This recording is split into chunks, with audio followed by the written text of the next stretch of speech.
Hello, YouTube peoples. Welcome to our study session. For the thousands and thousands of viewers, I'm very excited to have you here along with our other guests. Today, we're going to go over a particular spot, which is defending after you have been three bet by the small blind when you're in the button. Right now, we're going to look at some aggregate reports quite quickly, and then we'll move on to quizzes. Please like and subscribe. Did I sound like a YouTuber, guys? You were awesome, Larry. Thank You you. I weren't thought so. hyper enough. Yeah, you I gotta know say I have to get one of those crazy smash faces. that like button. Exactly. Yeah, smash the like button. Smash the like button. I won't be able to feed my dog. If we get to 200 likes, we'll go for another 15 minutes. Yeah, thank you, Matthew. Yeah, that's what I was looking for. So ag reports. Here we go. So I think we've done a good job on them. Oh, the one thing I wanted to look at, which I thought would be interesting, is our raise. I would describe this raise percentage as somewhat significant. I mean, it's not very much, and it's only going to be raised 35%. I'm curious what boards we raise on, because I'm not finding it. Raise, and then let me do this. Let me flip it around. Oh, I'm getting. I'll do it this way.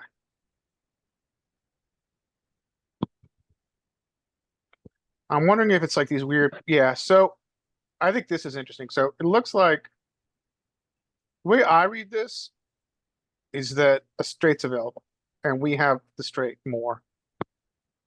Right. And if you click on one of those big ones, like the 876s to the right, Yeah. and pull up the sim, you'll see what they're racing with. Yeah, study this spot.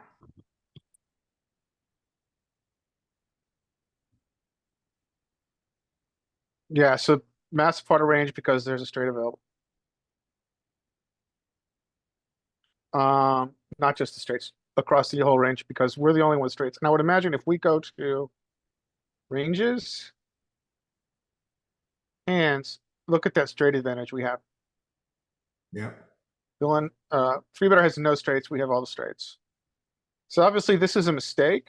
I mean, I'm sorry, this is an extreme. But we do have this kind of unicorn situation here, I think. Well, these are interesting because these are these bottom paired. Maybe we're the only one with quads on these. But yeah, I think all of these have like these interesting, we're the only one with straights quality. All right, ag report. Anything else you guys want to see in ag reports? Should we move on to looking at the trainer for a while and then go to marked hands? Does that sound good? Sounds great. Sure. Okay. It's good to me. Yep.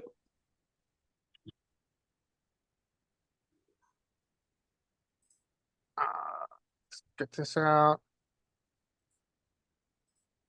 Trainer. All right, next hand. Who wants to go first? I'll step in. All right, you've got king queen. You defended king queen. You've got B50 Versus the B50. or less, a little less, I guess. That's B50. Sorry. Should be kind of an expected size up on this board, I think. This is going to be one of these situations that I'll mess up a ton probably. 2 overs, no backdoors other than the straight. Versus the bigger size, I'll bet this is going to mix fold and call. I don't think it's ever going to raise. So let's fold this one. Yeah, I like it. I'm folding. Yeah, I think it's a fold too. I mean, we don't. I agree. It's very hard. I mean, our backdoor straight's dirty, and yeah, we don't have just much Fold. going on. Look at that. We're all Nice. nits. That's a little silly though. Like in reality, I think that should be a fold. And do you mean versus population or versus? Yeah, that's what I PTO? mean in reality versus Yeah. population. Oh yeah, for sure. For the purpose of this study sort of exercise, yeah, I figured there might be some overcalling there, but definitely was still kind of weird without a spade though. I think it would want like the king of spades or the queen of spades to actually make that call. That's I'm kind of surprised it's calling that wide. I'm interested. Not really, why but they- a little bit. I'm interested why that's a call. I mean, if we don't were get to it. dig down, we Two could dig overs, down on this, backdoor. so- Backdoor. You have a lot of interesting turns. That's the way that I would say it. I mean, it's gonna come down, I think it comes down to, if you're, from what, the way I look at it is, it comes down to range versus range. So he Yeah. bets big, right? How often is he betting this size is the first question. And this is a common size. He's got a very polarizing strategy on his board. And then if you look at ranges here, he does have the significant range advantage in the hands that count, but we also have a nut advantage. I Larry, don't know can how we much please that see? plays into- Excuse me. Larry, I have a request. Can we please see that if we maybe start folding more, if we have the king of spades or either or the queen Sure. of spades? So we're Thank gonna, you. we're gonna have call a- more with the back door and the block and do is continued. Okay, because I was just thinking about something. Yeah, so do you, yeah, so I think we're calling more here. Because obviously we have a backdoor, but also we're blocking this continue, so we do call more. Now, we I'm called, s- go ahead, sorry. No, I was just gonna say I'm surprised our exact combo was calling at that high of a frequency without the king of spades or the queen of spades. That seems a little surprising to me. Diamond clubs, yeah, it is, oh, it's not diamond clubs. Diamond clubs, it is surprising. I think Okay. it's zero EV, right? Oh, okay. Yeah. Maybe it comes down to the wide three Yeah, betting something, range pre-flop of small blind. something about unblocking those, the spades and the hearts, like the. Yeah, the you know what? That's backdoor what it spades and is. Backdoor 100%. 100%. That's what it is. Absolutely. Okay, I used cool. to see that in GTO Plus all the time, and that was a pattern that I Okay. could nail down. Absolutely. Alright, next hand. Oh, Oh. we got hand. This is almost always gonna be just a call. I think it's gonna mix call and raise with a big percentage of call here. In I agree. position with not a whole lot of other backdoor stuff for the small blind to be able to get to. I think we're just so far ahead here, we just call. Yeah, I agree. I mean, your equity's probably like, I mean, it's a rainbow board too. Yep. Your equity's probably like 95%, yeah. Yeah, I mean, And the other thing before to you- think about in these situations is what's my path to all in? And I don't need to raise. I don't need to give up information to get all Exactly. in here. Exactly. So I just call. He's Now, gonna that's do the good. betting for you. 300 big blinds deep. I think it gets a little trickier. I'd probably still call, but it's a harder question. Great point. 100%. Yeah. Okay. Nice. We hope, yeah. So this is where it gets interesting, right? We see this all the time. Mhm, He mhm, used a, mhm. he used a middling size, he now checks. And this is essentially a brick. I mean, they've got, some ace X that maybe gain some equity, some back doors potential. I'm betting I- now that he's checked. It's just the sizing that I want to choose here. And we're at about a 1.5 SPR. So I'm probably going small. Probably B33 here is my choice. And Yeah, I guess, I guess this is where we're thinking about 2E. But also, is there a tension between 2E and keeping in his hands that we've got 95% equity, 97 now? Mhm. I You wonder see, if there's I a don't- tension between 2E, like wanting to get it in and also extracting value. I like the 16. Yeah. I mean, part of the first thing I asked myself is ace three, three bet, and I think the answer is no. Interestingly, if I had to ask the question, does ace five three bet because it was jack 4-3 turn two? I might have a different view. Mhm. Because ace five does three bet a lot in GTO land. So, but I am looking out for the nut change here. So theoretically, there is a, set of jacks now got beat by the straight, but I don't think it's a real issue. And our set of 5 is really in the same position. So when you say nut change, you mean It's- essentially a turn card that shifts equity at top of range? Yeah, and in this case, I had to think twice, and I think the answer is Yeah. no. No, But I don't think of that deuce of diamonds as a brick by any means. He absolutely should be 3-betting ace 3 suited pre-flop. Like that's not a brick. So at that's all. what I. So can we take a quick Yeah. look at? I what- was thinking that the ace 3 suited wasn't a high frequency 3-bet here, but Oh, I'm 3-betting ace 3 suited at like 100% frequency, and that's Oh, why. I take the under on that, but I think it might be something. Can we look at it if we go to the study this spot? Okay. Yeah, I think it's kind of in That's between. I close. mean, it is, I'd say it's a minorly equity changing card. Ace three's in there, Yeah, I but so think is it's a a million sliver. other things. Yeah, I think it's in his Yeah. 3-betting range. It's just, Oh. Sure, it's sort of the perfect combo for him to be in there with though. Small blind, I mean. and, solver's definitely gonna check when it nuts up Yeah. at some frequency. But like I would also want to bet here, so I'm charging his diamond draws. yeah, so, yeah, it's kind of an interesting spot. So you said B33, right, Mike? yep. Which is kind of what I would settle on. Oh, tiny or I It still- wants, it wants to trap. I'm gonna go down just to B10. But I mean, hold I'm on a never second. using this what is size- what is the bet sizing to get it all in? What do you guys call it? 2E. What is that number here? So That's basically That would be 33. closer to a third, yeah. But it's really, I mean, it's in between. I mean, it's, yeah, I mean, yeah, the 3E, when I look at this, I'm like 2E and 1.5 pot, that's B33, B33. Boom, done. Mm-hmm, mm-hmm. yeah, and I think the question you have to ask yourself is if you B33 with the intent on getting it all in the river, which I think is a good plan, what do you do if he raises? Raises the turn, call. Yeah. Yeah. Most of the time. Yeah, Yeah. you're also you just lose ace 3 to boat up. because you've got. Are you ever not stacking off here if he raises? No way. Yeah, absolutely. No. Yeah, I'm stacking. If he has a straight, he has a straight. I So, I lose all my Yeah. money if he has ace 3 here. No, I think we're all with you there.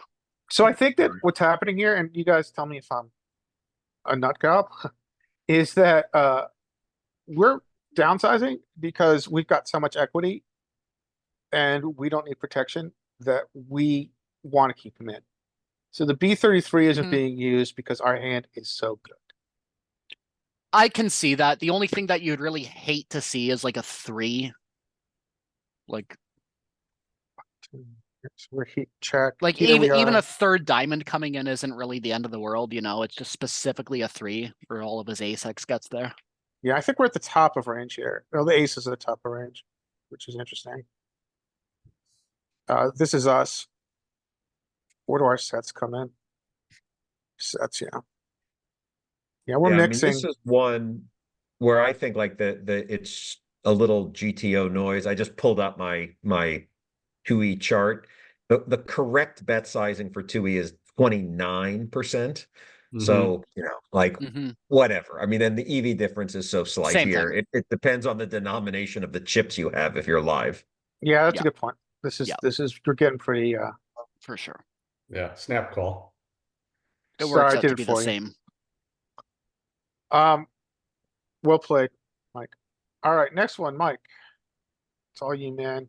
Okay. Ah, This I'm is getting interesting. the easy ones here, I think. Well, maybe know. not. Maybe not. Let's see. I kind of feel like we just call here. He's got a lot more nutted hands than we do.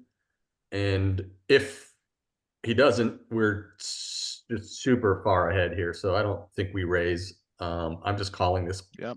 even this small size. I'm with you, bro. 100%. This is an interesting spot. Yeah. It is. I mean, we still don't have the nut advantage. I mean, we're still either way ahead or way behind. And it's just a matter of, do we try to get value from worse? Say, gosh, I mean, is he ever going to call with king, queen, king, jack, a king X hand? Is he going to fuck with us with a draw. If we bet and he raises, then we're in a really bad spot here. I almost feel like we just check again, Yeah, this is a, or I mean, this is not a, again, we just check behind here. yeah, this is a tough situation. I mean, so obviously ranges are narrow. With these exact suits at play, I don't mind a bet. I appreciate the reasoning behind a check though. Yeah, yeah, I It's was kind of happy with thinking a that. third. Yeah, I was thinking more of that a small size, kind of similar to that last hand almost, but yeah. I Yeah, think not really going wants, big. he wants to polarize here. He Okay. wants to check back or wants to get, well, it's not really a B50, I don't know if we can call it. I think it's polarized in the sense it's probably a Right. smaller size on a paired board, but My thinking there, if he's on a back or if he's on a spade draw or a backdoor heart draw, it's just I don't want to give him that draw for free. So I'd rather charge him something, which is like a third you're still going to get value from, which I think is pretty reasonable. which I think Yeah, is right. what Solver's doing on turn. exactly. And as So, a, Okay, I do want to make a comment on that. I think while what you said is true, you do want, he's got to, if you want to, don't give a free card when there's a draw. I think the better reason is you don't want him to shut down when it comes in. So you like, Okay. what's the best hand? I mean, what do you hope he has here? Ace queen, right? I'm sorry, ace 10, ace 5, ace 9. Ace Right? X. Yeah. Yeah. So Yeah. what is ace 10 calling? Or like, king, queen, spades. Yeah, I Like, was thinking king, queen spades or king, there's a jack. handful of those sorts of combos where Yeah, I'm always trying to think of the made hand portion of this as opposed to the draw portion of this. but you're- okay, sure. I'm with you. And so like to Okay. me, it's like you want him to have a really good made hand that's crushed by your really good made hand. Yeah, okay, That okay. is- and that's why the draws aren't good because they're really And it's not pretty much just ace 10 at that point. ace 10, right? Yeah, Um, specifically ace so 10. what's the biggest bet you can make that ace 10 calls? See, if that's what you're targeting though, just because of like the card removal effect, just mathematically, he's gonna have so many more combos of spade draws and king X and other pocket pairs, right? Just because there's three aces. This that feels are a out of lot the like deck king here. X to me because he bet small, which he should with a large part of his range on Yep. this texture. The king came and he checked. Yeah, Does- and he can have a lot of ace X. We saw the range of his 3-bets with ace X suited. We saw Yeah. that. There was a lot in there.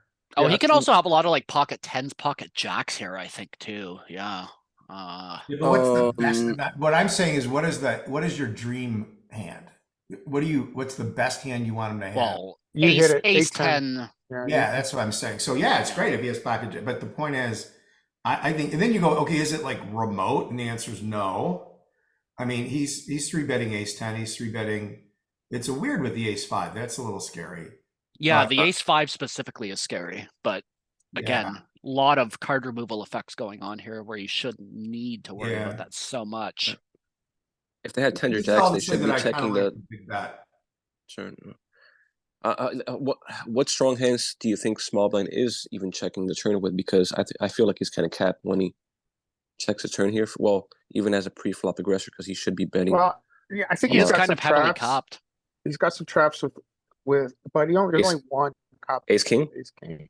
ace king, yeah, ace king, right? There's only- Ace yeah, king and ace there's only one 5. ace rather. But like we And, shouldn't be so. I think there's a lot of king X here, Yeah, which he made second pair on turn, so he's gonna check. We check back. And then also because he didn't bet here, so he didn't bet on river. So what do you want to Yeah. do here, Mike? Well, at this point, I'm trying to get value, and it's just a matter of Yeah. looking to get value from. He's going to call with all of his ace X, which we saw he does have a decent amount. The king X, I think he's gonna call to a reasonable size. He's gonna fold queens down, I think, unless you just go tiny. So I think we get the best value out of like a 60 B21. I was Or thinking the same thing. B61, I mean. So 20. I I was think thinking he's- 12.5 for the same reasoning. Does he call that much? We gotta go shit. bigger. Yeah, this Oh, will work though. wow. We're not breaking anything. Okay. I thought that might be a little bit too big for him to call for the exact reasons that you were talking about. Yeah, so Like that's with not the- surprising. He's got none. Yeah. So next one. Yeah, I'm not real good at figuring out what a B10 on the flop means or whatever he did, the $5 betting, but I don't know what to think of that. Yeah, That's I've also noticed Solver hates the small, tiny bets when you're in position on the river. Yeah, it's very rare to use as Mm-hmm. a milky Yeah. bet on river. Mm, They get you paid a lot of the time though. so this is that situation where we have the suits that unblock all of his kind of his semi bluffs that go here. We are blocking straight connectedness type semi bluffs. This might have some raises. No, we're just not nutted here enough. Fold or call, and it feels just more like a call in GTO Wiz and fold versus population. You were precisely right. This is a mix, which is what essentially you were saying. Yeah, this is a mix. That's a So we fold. don't improve. What do you want to do here? Folding. We're folding now, I think. Now there's some percentage of calling there. Bastard. One more, and then someone else can give it a go. Okay, yeah, that total of 5 then. Yeah, okay, that sounds Nice good. number. All right, eights. So Just this hand, I'm just checking behind here. so we yeah, care we have this straight, and well, just for my own edification, we care we have the spade.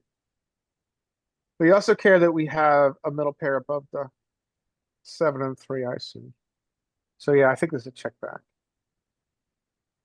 It's got some bluffs in there, which are interesting. you think they're bluffs? Or are they I can only kind of assume they're bluff. mergy value type bet?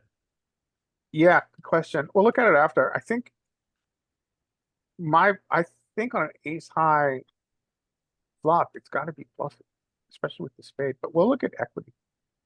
So he checked, right? He checked again. And I'm checking again here up here. Well, there's a lot of betting. It's still, again, I almost feel like it's wants to get value from his king X and his queen, his broadways that 3-bet us. But I think this is a lot of how much of you guys would describe this as a protection bet? yeah, exactly. Protection. Yeah, like I don't know why I'd be small thinking blind isn't protection. word. Yeah, I think this is Mm. I think that we can describe this as a protection bet. Yeah. But we'll look at equity on flop and see. I guess I think- buttons. I'm Mike, what do you super want to do? happy he checked, and I'm checking behind.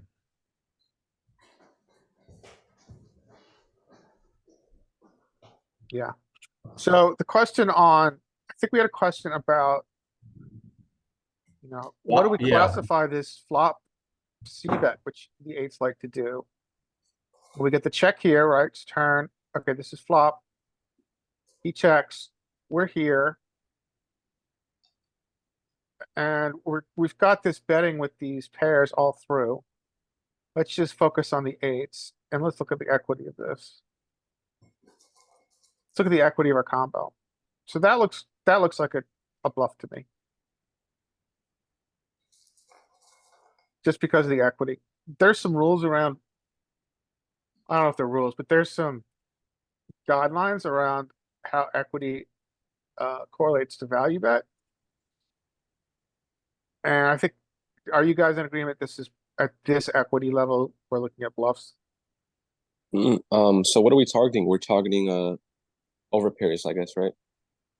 We're targeting his hand, which we would not like to see a king, queen come off, right? So we can also look at it here. So if we look at under pairs, well, what's it classify the eights as? So Oh yeah, good point. if we strategy here, this is probably a better way to do it actually. So Yeah, middle or third pair or wait. Good hand. so we or go weak- clear, we go trash hands, fair. Weak hands, yeah, it classifies it as a weak hand. Okay. So yeah, I think this falls into the bluff. Now, Yeah, I agree. Now that we see that, if we go to the turn and he checks, is it still classified as weak at that point? Okay, let's leave the filter on. River, turn check. Back to us here. Now, that's a good point. Now it becomes Probably good hand. clear. Yeah, becomes a good hand. And so at that point, we're betting for, like you said, protection. I don't know if I use the term mergey value. Is that the same thing that we're talking about? Like protection? Yeah, I mean, Joey's not here, so we can't argue about semantics, but I think both of those work. I think we can't, yeah, I think they fall into the same range. Like it's in the middle of range and you benefit from betting because an overcard is bad. Okay. Yeah, I've heard the term mergey and I've never really fully understood what we were talking about. So I'm curious what other people think. I think of mergey as having a negative connotation because I think it means when you or villain performs an action which is not entirely appropriate for your hand class. So like if you I've- have I don't know, like for instance, you have, but maybe I'm using it wrong. No, I find the term range merging specifically is quite often used by people who try to sound smarter than they actually are. Yeah. Like that I've one just been- specifically. Like, Do we need a spade or a heart when So, betting I'm sorry. with eights? Okay, yeah, okay, here we go. Good question. 2+2 form range merging is in practice is essentially making a thin value bet or bluff Okay. with a Yeah. medium holding while We having don't want- perceived range against the right opponent. So yeah, so I think your definition was right, Mike. Thanks, Jim. So Yeah. to answer your question, Skate, we do better. It mixes. It depends. Like if you're double blocking the flush draw, we check, but it doesn't really seem to have any preference for the spade. That's because you have the back door. Oh, okay. I was just wondering if that was the worst one or the best one. But yeah, it's the worst one. Yeah, it seems to not really have a preference. Okay. Anybody else want to take a go? I can go if anyone Skate wants to tapped it. tolerate my. Skate- There we go. Whatever. Either or. Any, meeny, miny, moe. You can go, Skate. All right, sure. All right, Skate, you're go on next. Thank you.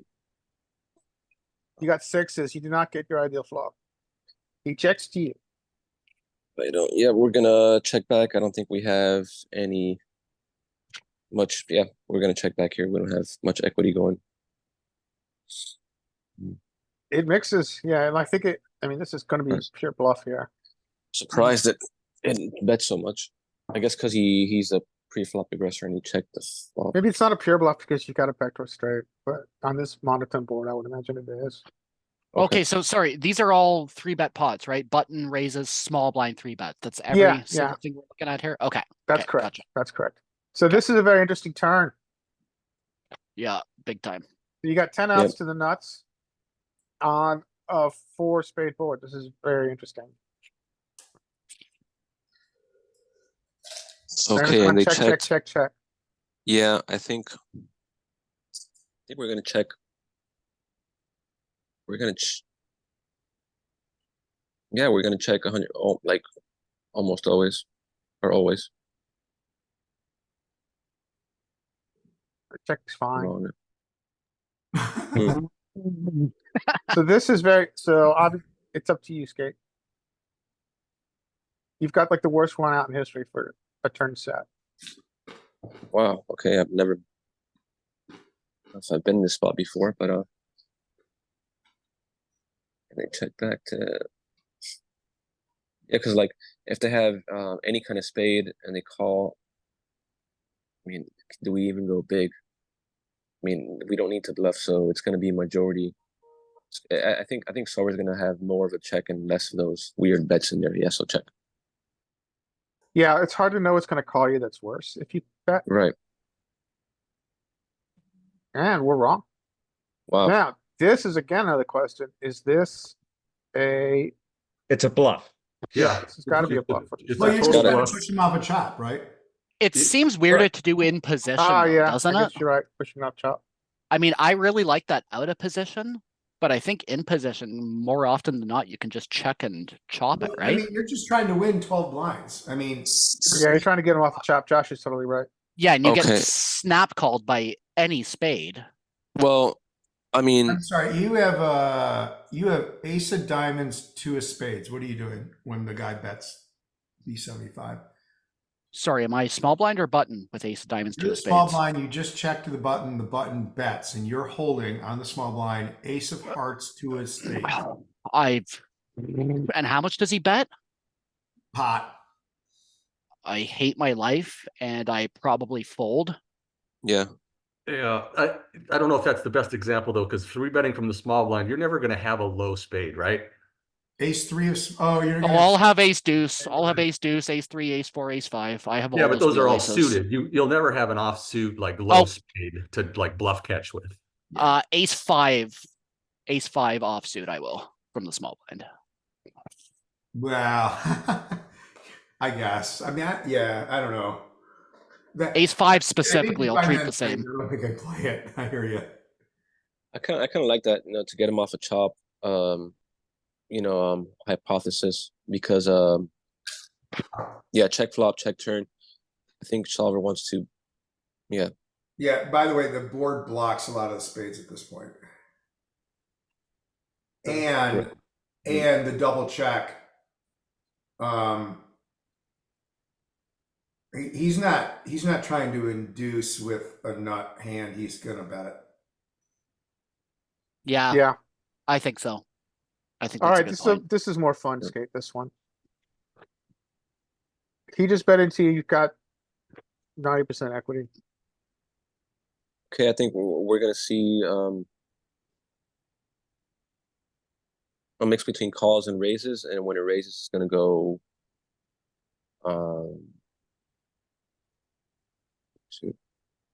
it's probably gonna go like between it's gonna go maybe like raise 31 to target like over pairs and stuff like that.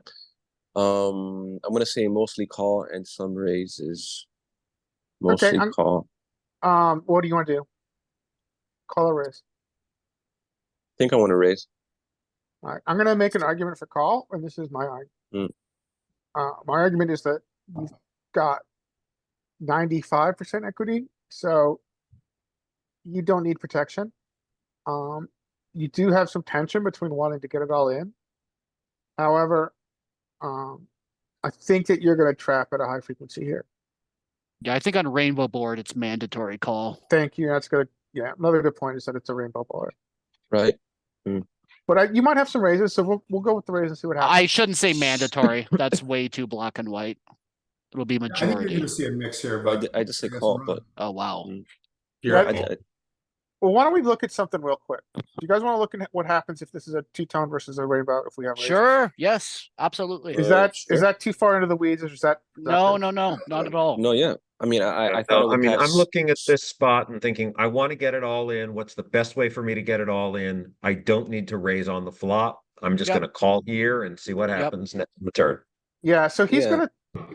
we're gonna trap at the very top of our range, which is right here. Yep. We don't have jacks, because I think we four bet them, so we're gonna trap. This is the very top, right? Mhm. The best hand you could have, your equity is 90%. However, let's see what happens if we make this. We don't need to look at the breakdown right now. Let's go to nines.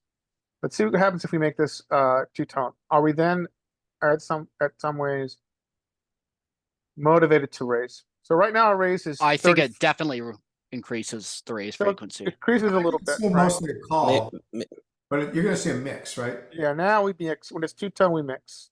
What about if it's monotone? We'll take it there and then we'll get out of the weeds here. Mm. Now you're calling again.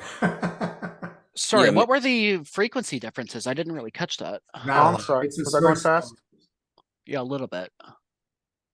small I infrequent. wanted to see the rainbow, like what the actual one was versus. It went from pure call to about 15 to 10% raise. Mm. Okay, okay. So this is okay. rainbow, right? We're pure trapping. Now let's go to two-tone. Thought it might increase a little bit more than that, but it's And also, King, I'm that's- very sensitive to people when you're watching going too quickly through the solve. That is the toughest part about watching Matt Affleck Okay, sessions is that he's showing so deeply, like so much really good information, but he Mhm. moves so quickly when he's in the solve. It's like, whoa. No, I gotcha. Um, There's a lot to be uh, said for deep learning Yeah. too. How You much just gotta can watch the absorb? you gotta watch the replay on slower, like slow motion, just like I used to do with the John JL videos because he speaks so fast. But yeah, really I good. do the same. Yeah, Yep. Affleck is just he just whizzes through the solve so quickly. I Um, regularly review training material that I've owned for 5 years, just because I am still picking up new stuff out of it. Yeah. And I think that's true for all training material. So this Yeah, kind a of lot. answers our question. So you wanted to look at the global percentages, right? So Yeah. globally, we're raising 12% on this two-tone board. And then if we go back to a rainbow, it goes down just a little bit. I thought it would impact it more going to the two-tone, but But it is interesting that we do get raises if this is a two-tone board at a small frequency with the very top of range, but not, yeah, and Because- pure call here. yeah, because he's got something that can call us, right? He's got some flush draws that are always gonna call. But here we're just so locked in on this board, we just call. Yeah, it's gotta do with the wide range of small blind, I guess. So, Well, yeah, Super this is a annoying three turn. bet pot. I'm so- sorry, weren't you going to do the monotone? I'm curious what that happened. I think you go Oh, yeah, back. yeah. We did it. You- Did I miss there's what, no what raises. what did it say? No. No raises on a monotone. Okay. Oh, I Um, missed. And then here, so you've got not a great turn. These check to you. Well, this is nice here. I like difficult spots because you know small blinds is three betting king 10 suited, right, pre-flop Mhm. a lot of the time. So it's like, yeah, can I phone a friend here? Yeah, let's see. I'm gonna what do we do on the flop? We Or we What'd you call- smooth you called on the called- flop. on flop. And they checked again. I think draws are starting to come in. No, he We called can't on the be- flop. So he bet on the flop. He beat 33 on the flop. Yeah. Right. Okay. We smooth called. called. On turn, he now checks. He now checks. Okay, so I think it's gonna eliminate a lot of his king 10s here. So I think we're gonna okay, yeah. sorry, go ahead, Skate. I interrupted. no, I was just gonna say like that we're gonna probably have to start betting. Yep. Yeah, so I think he slows down too because the straight came in. He does have a straight that he's gonna trap at some frequency. But you've got still a really, really good hand that also is like 21% to the nuts, even with the straight available. So Yeah. what do It's you really think? interesting. What do you want to do?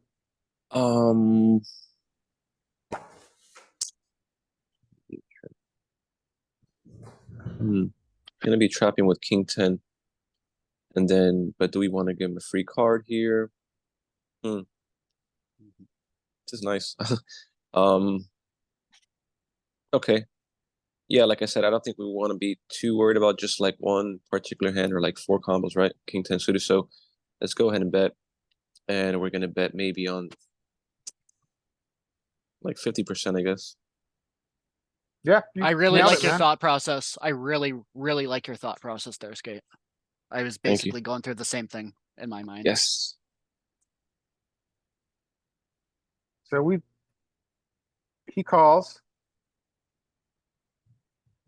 Oh, it gets even tougher now, huh? Yeah, Nightmare River. So What a lovely river. they check the river, right? He checks. Ooh, it's I don't think might be wrong, but I want to bet again for value. I don't Alright, think this- they're I mean, yeah, like I don't like are they checking back river with the 10? I mean, what do you guys think? I personally would check back river with a 10 after button bets 2 streets. right? If I'm button here, I'm checking personally. I didn't want to give you an answer and Mhm. or give you my answer to the spot, but 4 to the straight on the board when small blind has a lot of 10x in the combos that he would 3-bet pre. I think this is totally fine to check the showdown. Another Yeah. struggle here, Skate, is that, there's two issues. One, when you bet, you want to get called by worse. It's hard for a lot of things to call when there's 4 to a straight, right? And two, your SPR. So if you bet any check raises, you're in a very awkward spot when you look at SPR and pot odds to his check raise. Yeah, I gotta look at the board composition, and like I've been in this spot before live where, yeah, like villain bets, they slow down on turn, and then for certain they check back river, and then I bet, and then I get raised with the worst hand. Yeah, and yeah, Exactly. and it's a tough one Exactly. because SPR is very awkward at this point. Yeah. But you can bet. I mean, I am noticing that the solver's giving you a 10% option here. yeah, And I'm intrigued by that because I do think it's a big sin not to get value in general. In this case, I don't know the answer, but I'm intrigued by the 10%. I'm on team check with king here. I think that Yeah, we check I a don't lot think here. there's a major need to bet with a blocker or a blocker sizing in position here. I think out of position that might be a lot more appropriate. But I think when you're in Right. position with this 4 straight on the board, it's Yeah, much more I don't appropriate know if just we to want to check. open the action again and allow him to XR Check raise and with then yeah, with a 10%. But exactly. I know, Mm, Skate, you've got you've got to struggle here, but you got to choose, man. yeah, You could check something. check or bet, but both your bets are small, which we know is an unusual sizing Yeah, so for because solver. we are relatively short SPR wise, so I am gonna reopen the action with this stack size. It might be a mistake. It might be, but you know, No I'm gonna worries, that's why we're here. learn through our mistakes, right? So bet 10 and bet. Oh, this party. I don't think solver does this, but solver ever bet 8.5? Well, we'll find out. No. Yeah, we check his shove. Checker jam. I At think this this is very SPR. much a factor of SPR. Right. Yeah. Yeah, you can't, because if you bet, you have to call a check raise. I mean, you Yeah. can't bet. Yeah. Right. There's no. Yeah. There's no. Okay. Oh, and it just sucks calling a check raise Oh, here that so overset. much. Wow. So let's Yeah. just look real That's quick just unlucky. at what I'm betting. It Trappy. is interesting. It's showing those betting options. I think they're kind of a ruse a little bit. I think that our only sizing here is shove or shove or chat. Shove or No, check. I think Yeah. I think that's right. I agree. I button don't think he was trapping Skate. I think he was hoping for a free showdown. Right. back here. Yeah, probably. Because we've Yeah, we got the just- 10x bet. as well. It's Top Jack's set. getting mixed there. I think Yeah, this is just a factor of SPR, right? Because it's just math. If we bet either of these sizes, we're pot committed. Can you go to the small blind after the river? I want to see if he bets any of his jacks if it's a mix. Here, Yeah, there's a little bit of betting. Yeah. he's betting a straight pure. So he's donking you straight, right? Yeah. Mhm. So breakdown. Yep. Yeah. They're. Well, that's just 10-10. I mean, there are other. I think not. Some of them are. But it's like, well, why would they check their set on the turn as well, right? They bet the flop and they check turn because it's solver, right? He bets the flop and he checks turn. He also checks turn because the straight is available. Mhm. Yeah. So, I mean, I'm no expert, but here he checks. And, you know, is the queen an equity shifting card? This is not really totally descriptive because the fact that we call it is going to affect our range, but he bets Nice. small with his top set, right? We call his equity right now of his range It's 54. Queen comes brings the straight available. Equity shifts a little bit. And so he checks, but he's also checking because look at the straight difference. Yeah. That's it Yeah. right there. Okay, so that's probably why we check the turn at some percentage as a caller on the button, because we don't hear 50% like I did there, because he Well, still has The I first guess. question is, the first question you asked is, why is he checking with his top set? And the answer is because if we look at ranges, we've got, to use a technical term, a shit ton more straights than this. Yeah. So that's why he checks that. Okay, yeah, okay, that makes I more think that sense all then. makes the argument just for checking down on river here. And I really like your thought process, Skate. I mean, I'm right there with you, but I'm happy to check to showdown on river. So That high here, up in my Yeah, I range. should have known better on that river with that one liner to the straight. Yep. so Skate, Just where I'm coming from, but you've done 3 or 4. I don't know. I'm not sure. I don't know. I don't know. Like, Well, do this I one. can This is go. all I you. need about 20 seconds, but then I'm good to go after that. So Okay, maybe one all more. right, and then, so why don't we? Okay. Does it sound good, you guys? We'll do a couple more with Skate, and then King can do some, and then we'll go to Mark Hands. Does that sound good, like a good Sure. plan? Sure.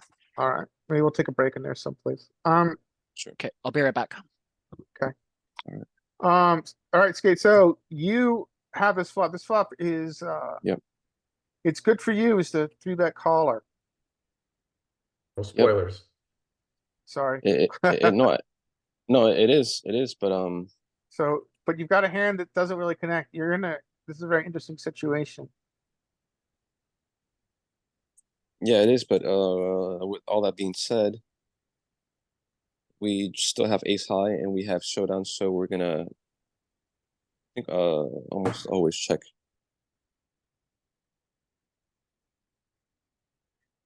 Yeah, we Almost check a always, lot. so. I think, yeah, checking is good. I think these bets are being generated. Which, are bluffs clearly is because this is just a good flop for. Yeah, it's good. I just kind of feel uncomfortable betting there with This the, is an interesting situation. We will not see this with humans. However, we see this with solver. yeah, this is I'm thinking, are they doing this with our same hands? I don't think they're doing this with aces We'll and look and kings, are see they? what solver's doing this with range after the hand, but this is Okay. obviously a very rare play. Which is super rare with humans, but solver will do it sometimes. Raise, check, and then bet. And they bet 2x pot. Okay, I'm And not they gonna bet read 2x chat. pot. Yeah. Yeah. Well, if you call, it's like it's gonna put in more than a third of our stack. So, and then our hand is too strong to fold, right? So it's gotta. That leads me to. I'm not sure, but I'm gonna go with jam. I like that. I think it's jam too. What do you Might guys be a think? mistake Yep, that's my guess. Yeah, because I of think we're the. on board with the jam. Well played, Mm. sir. And I think he's committed with his flush draw. He is committed Right. with his flush draw. This is Okay. why you jam here. His ridiculous sizing on a, so he's doing this, I think, because he turned significant equity and this Oh, card okay. is a lot better for him. Yeah, then the But combo we'll draw. look and see if Mhm. that is the Yeah, case. How much of his range is he doing this with? So here he is on turn and he overbet. How much is he overbet here? 200%. Was it? Was it Yeah, so he 200? I guess does do this 175. with. So Right. this is, so if we look at, so let's look at breakdown there. It's the best way to do it. Yeah, So he's let's, mixing if it all through his range, right? Which we see all the time. The very top of his range with aces are like, okay, we're gonna run it. yeah, All he's his doing ace that with. queens, like you were right on Skate, you said same hand, which Okay. is the case. Okay. Kings, and then he's gonna have bluffs, which are gonna be derived from the FDs, I assume. So we go filters. Flush draw nuts. Flush but draw. Nope, he doesn't. when Not that when the much. villain uses that sizing, is he doing that with more of the bluffy part of his range, like most of the time?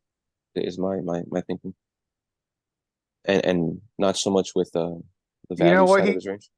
One important piece here that we forgot about is that he's doing this, or at least I did. He's not really doing this with his flush draw nuts. At a low frequency. He's not really, he's doing it some, but it seems like he's doing it at a very high frequency with his combo draws.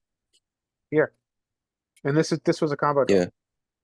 So he had a gutter to the wheel, and he's got an overcard. And he has the flush draw, so he just says, eat some of this. Eat some of this 200%. And we can see it here too. This is like he's using with the combo draw. He's mostly doing this. The super polarized strat, It's good because like without a queen, I have a hard time calling. and he's doing it 15% of the time. Also, his overpairs are in there, right? Does anybody in chat, anybody on that, does anybody ever use the sizing? Because if you do, No, I haven't. if anybody who's listening does, please take over the chat, take over the. On screen. River, yes, but never. I don't think I've ever used it pre-River. Yeah, this is pretty intense.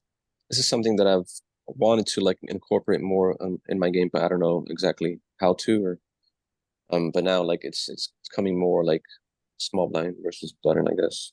It's super rare, right? But I mean, I've seen spots reminiscent of this at like 40 effective stack size in like tournaments and satellites and whatnot, but Yeah. that might be, that was an interesting hand. All right, last hand for you, Skate. I don't know if that's very applicable here. So kind of similar to the Yeah. last one. Okay, yeah, kind of similar. I think this hits our. Yeah, this definitely hits our range a lot more. We could probably bet it at a higher percentage than the last hand, the ace queen. We're gonna but we don't have a spade, which kind of sucks. But so mostly checking, but then we do have some overbets in there, like some 50%, maybe even some 7. We have 75. It's gonna have a mix of checking, bet 33 and bet 50. All right, think. I think it's a, do you want to do a B33? Yeah, sure. I like check or bet large myself. Yeah, so Oh, it's gonna okay. have bluffs in here, just Smaller. like I mean, this is just really good for you. We want to generate folds. Why would you bet large? Just polar because like this is very very non-interacting with an RFI range, generally speaking, right? It's just so low. If you're betting, you generally want to take a more Yeah. polarized approach. Here's right? one of the heuristics think. I've found is that the board is good for you here, and when you get checked to from the pre-flop aggressor, if the board is good for you, you're betting small. I If don't you- think you'll that the have board very is few- particularly good for you or It's particularly better good. for you than it is for the pre-flop. Yeah, it's three bet. definitely better for you because Sorry, are we small blind or button here? no, We're betting. always button. defending after we get 3-bet. We're calling a 3-bet in position. We're the Oh, okay, button. yeah. I don't think of that board as particularly favoring me. Well, you opened, you got raised, and then you flattened. So, you have. The equity must run kind of close in that spot then though, Yeah. It does. right? I Okay, think the okay, equities are okay. That pretty makes more close. sense to me. We So have this the is straight button, yeah. advantage. On the button, we have the straight advantage, but the small Yeah. blind has the overpair advantage. Okay, Yeah, no, we have this the- equity chart makes a lot of sense, actually. So we We can have see, sets, two look at pairs and this. straights. Yeah, look Yeah. at this, look at this nut advantage to in position who we are. Sorry, this I is thought you guys driving. were saying, well, like we had a huge range advantage here, and I'm just like, I don't really see that huge advantage. Yeah, it's a nut advantage, I guess, really is what It's- you can say. We've Okay. got a huge nut advantage. I think we can argue that. Yeah. Yeah, okay, Yeah. I could see that. So that's what's range- driving. We also have a range advantage. You can't ignore that. Oh, actually, not huge. Yeah. I'm gonna say I think at 51-48 you can ignore it. I think that's like negligible. I think that the nut advantage is what's meaningful here. Yeah, small blinds just as likely to be in here with 7-8 suited as you are, is he not? Oh, I'm sorry. Small blind's gonna 3-bet 7-8 suited a lot. Yeah, shouldn't he? No? I would think. No, I don't I'll think He so. I may, think but that, only a not at the same sliver. frequency. I mean, think of from the Okay. button perspective, 7-8 suited is 100% raise call. From the small Mhm. blind, it's what you 3-bet it maybe 40-50% of the time. Or none. I mean, if you go to, well, can we go, Click on just small go look blind. at the small blind 3-betting range? If you can do that real easily, Larry.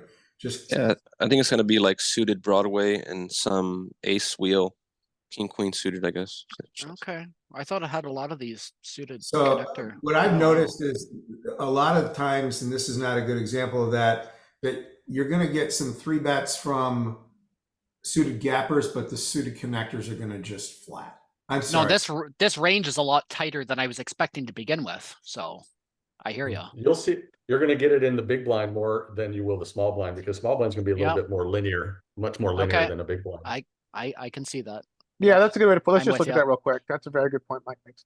So Yep. this is the 3-betting range of the small blind, which it does, yeah, is linear. We're not seeing any kind of weirdness going on. But then if we fold and we get to the big blind against button, we get this very polar Yeah, 3-bet start getting that C strategy, shape. right? Normalize it, Normalize it. Okay. Okay, yeah, it comes more It from is the big normal. blind. or range Or height. full height, I think. Full full height. range height. Yeah, that's range height. This is Oh. normalized. Same thing.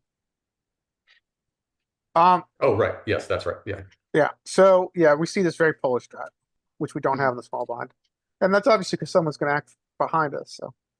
But that 8-9, or sorry, that 9-8, that 8-7, and that 7-6 does get in there once you go into big blind rather than Yes, it small does. blind.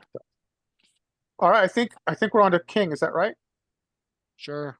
By the way, Skate, well played. You got Yep. that last one spot on. Your bluff, you folded out a better hand. Yeah, Awesome. I like it. Thank you. Yes.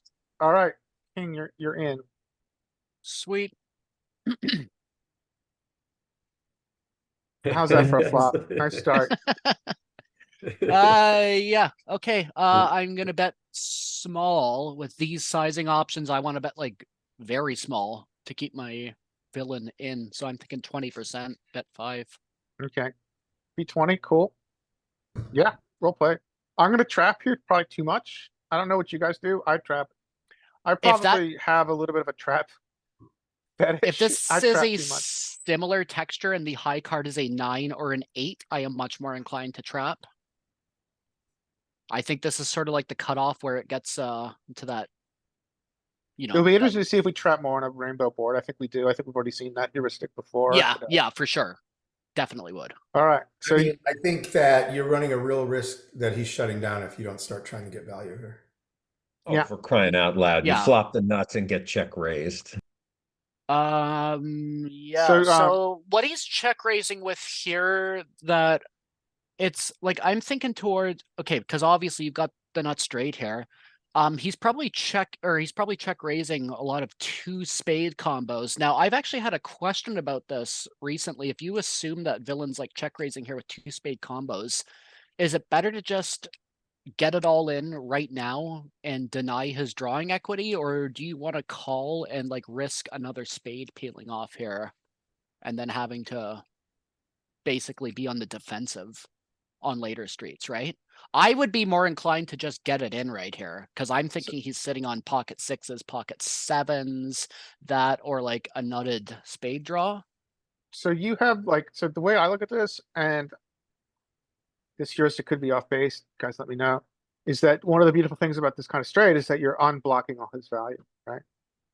You're Yeah, unblocking his set of 10s, his set of 7s, and a set of 6s. yeah, true. And in this case, you're true, also nicely unblocking his semi bluffs with his straight draw, with his flush draws. true. So True. all that unblocking, I think, does allow us to fast play this at some frequency. Yeah. But Also unblocking his spades though, and that's sort of the opposite of that equation, right? yeah, he's third. Yeah, so against All this. of that being said, I think that ripping it in here is probably the play. Okay, I think. Okay, what do you guys think? This is an interesting hand to talk about. What do the other people think out there? Let's look at what chat Well, has to say. Yeah. I think versus so a Matt's- smaller raise. Matthew's trapping. Yeah, I mean, my thought here is, look, I think there's a low probability that this is a ace king bluff or something like that. But I'm pot Mhm. committed. You know, if the 8 of spades comes on the turn and he jams, I'm calling. Mhm. So Yeah. let's Yep. give him a chance to bluff one more street if on the low probability he's got ace king. Okay. Okay. I like that.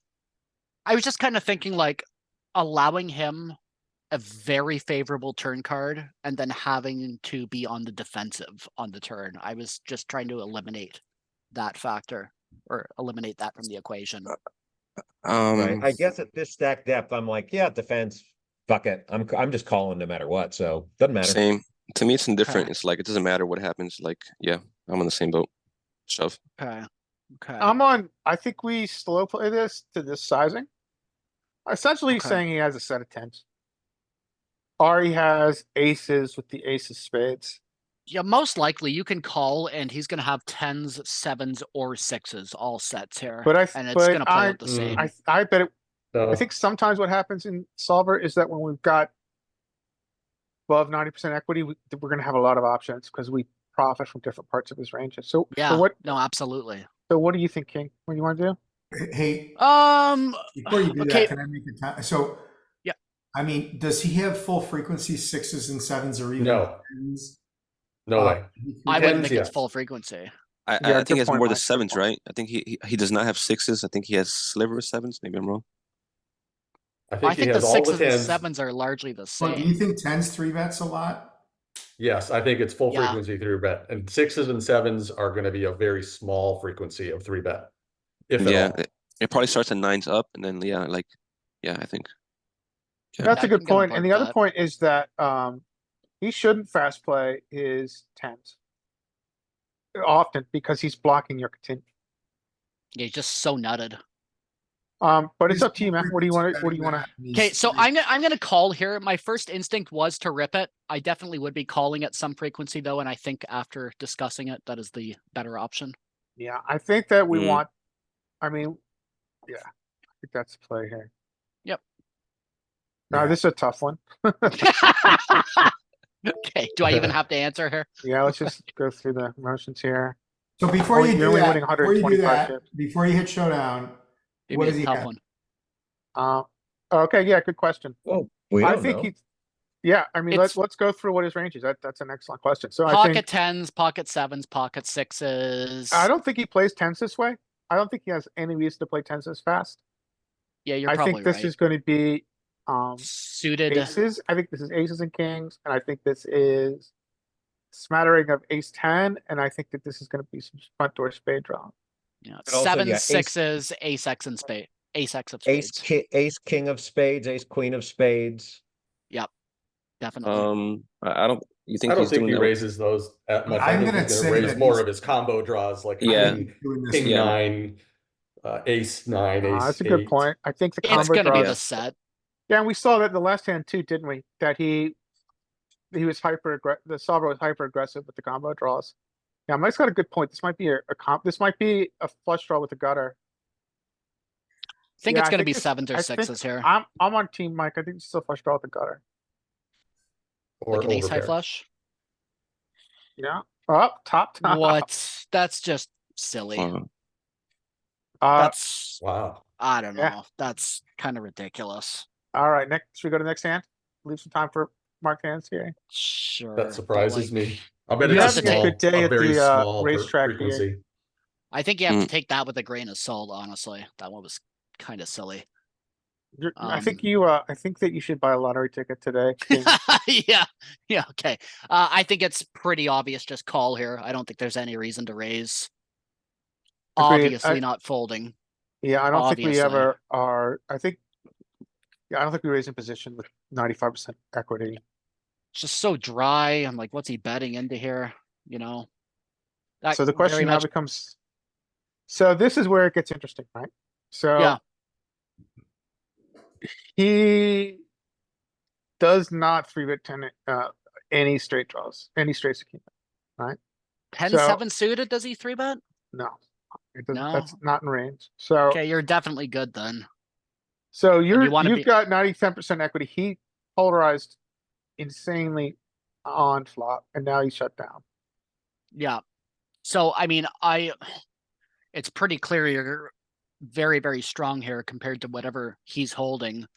And any sort of a sizable bet is probably going to scare him away, but at the same time, this board is probably wet enough where you don't want to check. So I'm thinking betting very small is probably the play, like the 20%, bet 12.5, where you're extracting value, not scaring him away. Well, you played this better than it. I thought this was a trap because of the Okay. SPR. I thought this was a trap. I But I'm just think wrong. this is a little bit too wet to trap without Yeah. holding a heart with the Yeah. straight out there, Well played. personally. And he folds it. Okay. That was an Yeah. interesting. So Boring. I kind of understand why he chose that sizing because he had a lot of good cards that could come that would allow him to continue his aggression. And he just shut down when it wasn't one of those. Okay, That's still kind of like a very much a solver land sort of a hand, though, in my opinion. I agree. So this I think is like your fourth hand. So I'm getting easy ones though, bro. you are. You're having a good day at the office. Bet 3 ace 10. Fold. It's too big to call. Yeah, I think this is I think. Does anybody get sticky here? No. Fold. Yeah. Without Yes. backdoors, I think you have to Mm. fold. Do you have any other combo of suited ace 10? I think you can make the excuse, but All right. Interesting Cool. hand. You got check two. okay, 3-bet call. We got check 2. I'm thinking this is going to be a pretty healthy mix between checking and moderately sized betting. Probably bet a third, 8.25. That makes sense to me. Okay, that's or smaller. Okay. Mostly but just betting out a protection here. I just didn't really want to check and then give him a free overcard to hit on the turn. Yeah, well played. So I think that smaller sizing rather than my third makes even more sense then. Okay, cool. All right. Guys, do you want to do some marked hands? Maybe take a break for a while and then do marked hands? I'm good for Yeah, whatever. I like that. All right, I'm gonna go take a little break. Got an Amazon outside to pick up and back in 5 minutes and we'll go over hands. All right, Sweet. I'm going to check out. This is great. Larry, you did a great job. Really good. Thanks. Yeah, I'm not, Cool, this man. is not exactly my comfort zone being the alpha here, but I appreciate you saying that, John. I think you did great. Take care, everyone. Have 5 a great minutes. week. See you, Okay. Josh. Later.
Hey, Matt, you on?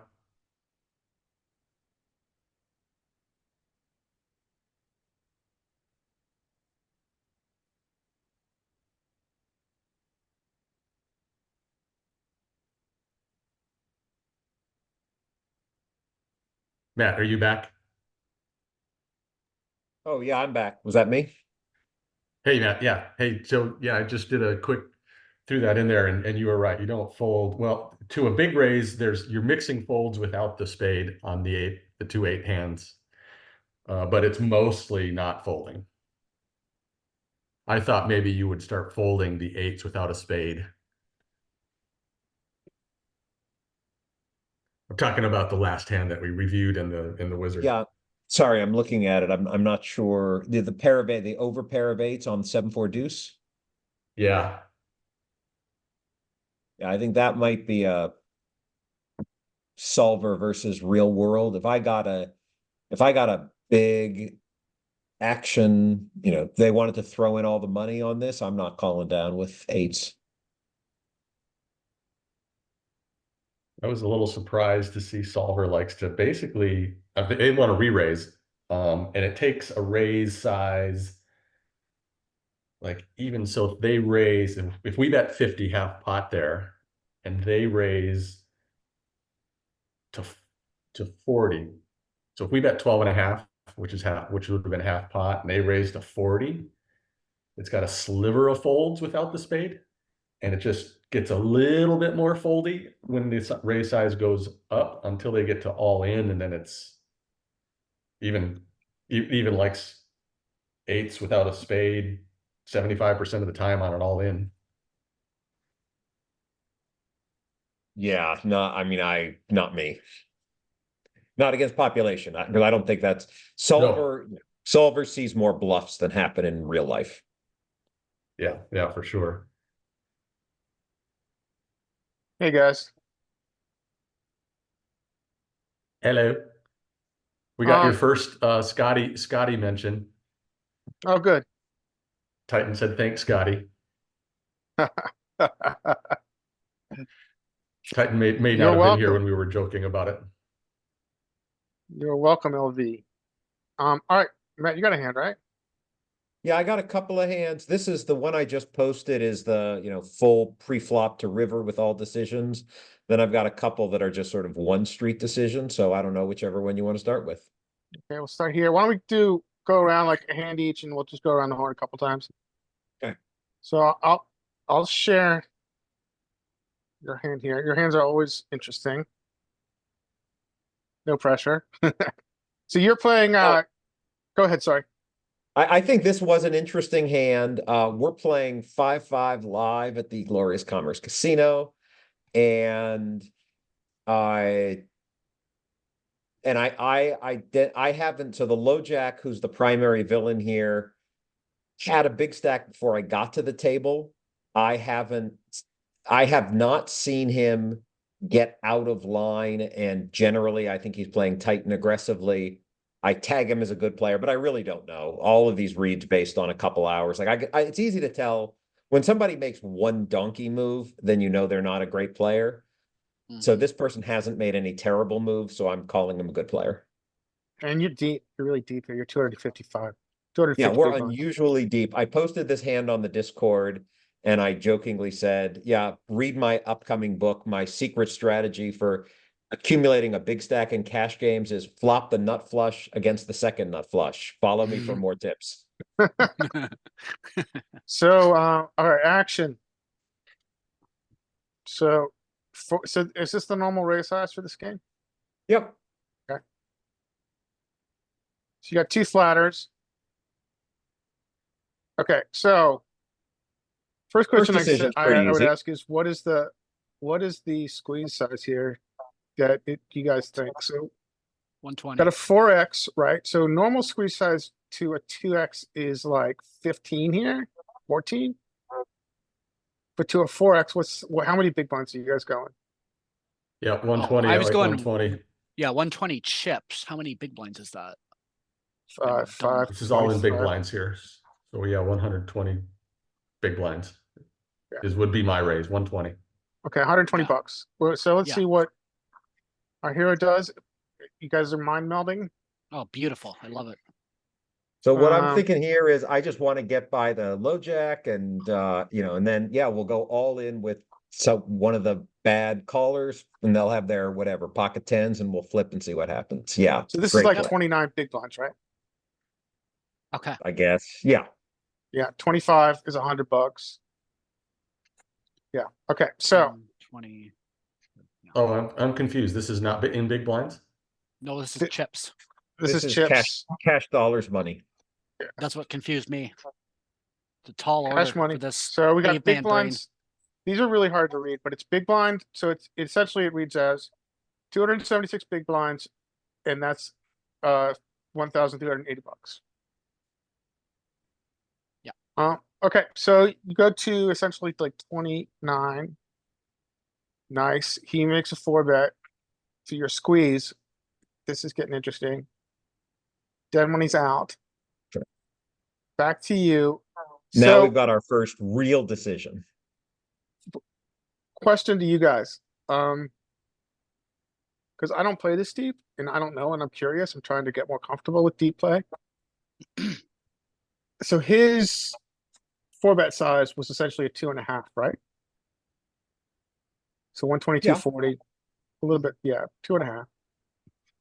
In theory, at this stack depth, is his 4-bet imposition size supposed to be bigger? Possibly, maybe a little bit. Yeah, I'm not sure. I could would see say it so. possibly. Yeah. I think so. Okay, so Matthew, what are you thinking here? Well, I'm thinking this is not the outcome I had hoped for. I am thinking, am I too deep to jam? Because if we were at 150, just jam, or small 5-bet and then fold, or small 5. I mean, I think if we 5-bet and get jammed, I think we have to. I don't know what we have to do. I think we have to call. Mike, do you so have I'm- access I'm- to 200 big blind pre-flop? Yeah. Yeah, and I think so, yeah. tried to run. We're a little bit deeper than 200. I really tried to sort of sim this in Wizard, but it's so hard because the dead money callers makes my range a little looser theoretically. Yeah. And also So it's a anyway. 4XR5, so maybe, yeah. Right. maybe Yeah. So it's Yeah. hard to sim. And so I did the one thing that Mike said I should never do. Well, and I don't know if that's right or not. I just I don't know, and think that it should be. I'm joking with you because I don't know either. Yeah, I really- I don't know. I mean, so I mean, in game, I'm just ripping it here and praying for queens or ace queen hearts. yeah, I don't From the know if you get to villain. rip this stacked up. Okay. I Okay. this is a fact Yeah. that's stacked up. When you're this deep, you just don't get to commit this many chips. Right? Yeah, but he's I'm only not got what, sure. 20? Yeah, like it's borderline, I would think. Yeah. With I his don't think he effective got- stack size. I'm pretty sure you don't have at this. We might be a stack depth, you don't little have deep. any shoves pre. Okay. Okay. And the reason is that I think we're getting close though. Like we must be Yep. close to that threshold. yeah. I don't. I mean, I Must be. wish I had Probably. a better sim. I don't think rip is bad. I mean, it doesn't strike me as like, oh, that's a terrible idea. It does. I mean, and this is psychological part of this game. Yeah. It was end of my session. I was way up. I'm like, shit, I'm about to leave. Do I want to go broke on this? Oh, But- that changes things for me, man. I will take a more cautious approach. and Well, that's that way, of course, you absolutely. and I both realize that's just terrible, terrible, terrible thinking. We can't do that. We've always got to play right. So I'm Not Yeah. supposed to, but you know what? Yeah. Honestly, I mean, whatever. That's a deviation I don't think is really bad in reality. So I might take back what I said before because I'm thinking SPR. I think we can agree that SPR is what drives our ability to get it all in. And our SPR Yes. now is just a little bit more than 2. Yeah, that's a little big. Yeah, you're right. So maybe That is a little Maybe, large. well, actually, I think maybe you can shove here because of the SPR. I Just- mean, I I don't- think, can we agree that the ability to shove pre is not driven by the amount of chips or the amount of big blinds? It's driven by the SPR. Yes, correct. Right. I agree. So, hold on. Well, and it's also driven by whoever's got background noise. It's also driven by our position, and the fact that we're out of position makes us more likely to want to jam here. Yeah. Agreed. Yeah. Yeah, agreed. And then, Yeah. And like, do you want to really put in a smaller bet or a 5-bet or 4-bet or 5-bet or whatever we're at by now, and then having to face a jam? That's an Right. awful call to make. So I think if we min 5-bet and get jammed on, then shit, what do we sucks. do? I guess we fold. If we're No, it sucks. if we're saying that a 6-bet jam means aces most of the time and maybe a sliver of kings, then we fold. And that just seems so spewy to me. I'm just like, why am I this far into the hand only to fold after a 5-bet, you know? Like, do we want to see if I And can if- bring up 200 big blinds and see what happens Uh, free in this situation? Or I don't know. You I know have what? it, Larry. You have it? Should we take a Yeah. look? Do you think it'll be interesting? It's I'm gonna stop definitely sharing. interesting. Maybe it will at least give us some, background. It'll give us a onto what- baseline. there's no Yeah. question that it's interesting. So what you're seeing is the results after the action, 200 big blinds deep. And it's on us in a original raise size of only 2.5 versus a 5x. So make sure I got this right. Low jack raised, cutoff call, button call. We are in the big blind. We raise. The cutoff button fold. And the low jack rate 4 bets. Is that 4-bet or a 5-bet, whatever Yeah. it is, and then they fold, and it's back on us. This is what we do with our ace king off. Yeah, and that's pretty close. So this is the thing about the Sims. Like, yeah, that's pretty close, but we're actually a little deeper than 200. So it's I mean, I think this is interesting. This is exactly what I tried to do when I got home. And you can come Mhm. close, but I wonder if those differences, mainly the fact that we're like 250, not 200. I think that's gonna shift it a little bit in favor of call. So let's see what the Okay. first question I had is 4-bet sizing. So his 4-bet sizing is it's 2.5, right? Is that a 2.5x? That's a 2.5x. So he used about the right 4-bet, 4-bet or 5-bet, whatever it is. I would say 4-bet. Yeah, he seemed to be on, He got that right. to be FX appropriate. to you. Yeah, so your play was fine. I see your point, but it's very hard to translate this. And can you safely assume he's not doing it with any of this? I don't know. I mean, I did think, and we'll Not actually get necessarily. there. We'll get there. I think the fact that I think this guy's a good player. I don't know. And my bet may look a little steely because it's been raise, call. So he might think my range is a little weaker. I don't know what he thinks. I don't know. I can't exclude it. Yeah. Okay. Okay.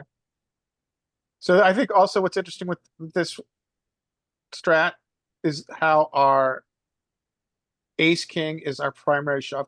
Our ace king off is our primary shove hand. That makes sense to me, though. That's intuitive, in my Yeah. opinion. But, it should calls here too. So we call. And Does ace king suited have less jamming in that same spot? yeah, we It, saw would that. think it so. was no, it was actually just about the same. Oh, really? sorry, I Okay. misread There it. was not much difference. Okay. Sometimes there can be a huge difference between the ace king suited and ace king off, and sometimes it's not as much as you would expect. So Yeah. All right, now this gets interesting. We're rooting for you, Matthew. I think we couldn't expect anything. I think this is as good as it gets. Maybe the jack could be lower, but you check. And what Could does have he gotten come ace with? king.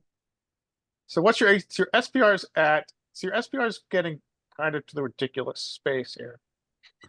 So what is this, like a 1.5 maybe? Yeah, 1.5. Yeah. And I'm with Mike. We are not folding. Yeah.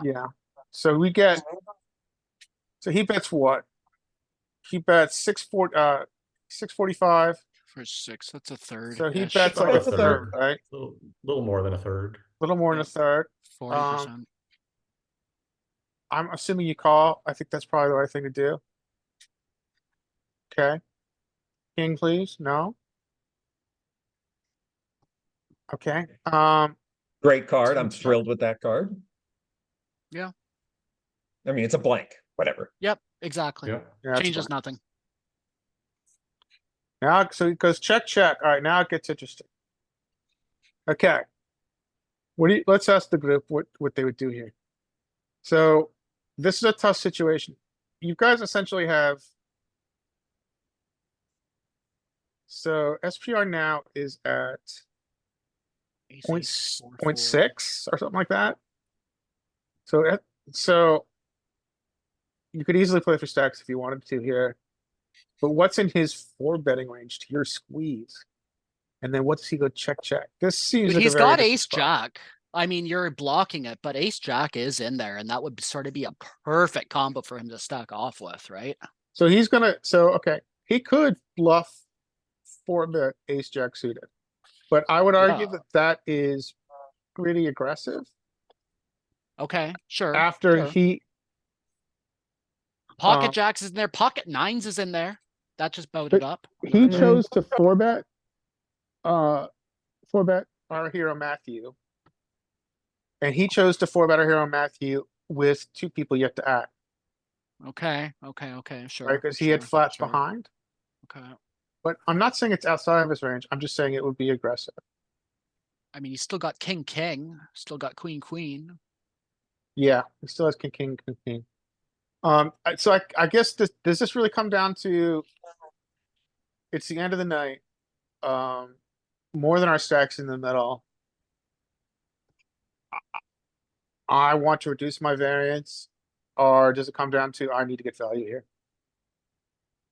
Well, first, I mean, I think I'm wondering if that I want to lower variance snuck into my subconscious mind, but we cannot. I mean, that's just terrible, terrible, terrible thinking. We can't do that.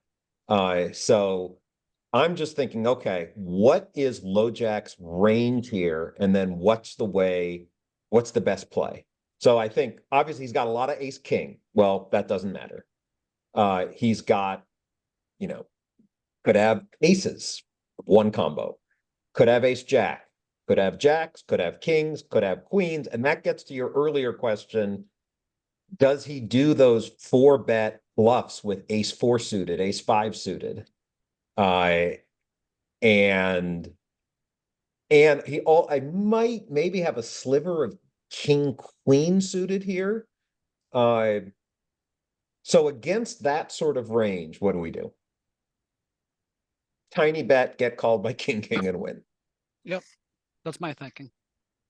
Yeah. I think that's very reasonable. Yeah, But that's his where I was so- at. I Go was ahead, Mike. go tiny. Yeah, block tiny to get the king, king, or queen, queen to call. And if they shove, you call, you bluff catch, and Yeah, after everything you guys have described here, I think that's very much the type of strength of combo that he's holding, something like a king, king. We're I'm probably not gonna get a certainly reveal never here, but folding here. I mean, if whatever I bet, No. I mean, there's no way I'm folding. I am in. yeah, I like Mike's way. I think you block and milk value When- from kings and queens. Yeah, when he's SPR 0.5, when you're this high up in range, I don't think you can talk about folding And then, with this type of run out. and it went, yeah, this is interesting. So, all right, so we have the reveal. So, It's See, anticlimactic. and checks back. And he said, you're good. Yep. But probably kings and queens. Yeah, he mucked. Yeah. Had to be Yeah, kings. he mucked. Had to be My kings. best. I think that's kings or queens. I I agree. think that's almost certainly it. I agree.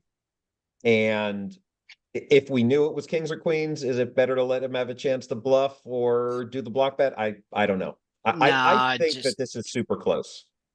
Yeah, I think I that don't the think big you- part here is that his range is super condensed with this play, right? Exactly. And so Kings are super likely here. Queen, I mean, I think queens are a call here. Yeah, In theory, queens are What a do you call. mean queens are a call? He might four bet. I think most people, tell me if I'm crazy. I think most people are gonna call queens at this spot. Oh, you mean pre-flop? Sorry, pre-flop. I think it's possible, but I think it is a four bet, especially in this configuration where my potential three bet looks squeezy. Yeah, I could see that. I could see that. sure. Um. Okay, cool. This is a great hand. Yeah. Should we move on to the next one? Or do we have any other comments on this one? Matthew, as always, thank you for sharing your hand. This is a obviously I don't play these stakes, so it's fascinating for me to watch strategy and to watch a hand history from this kind of life.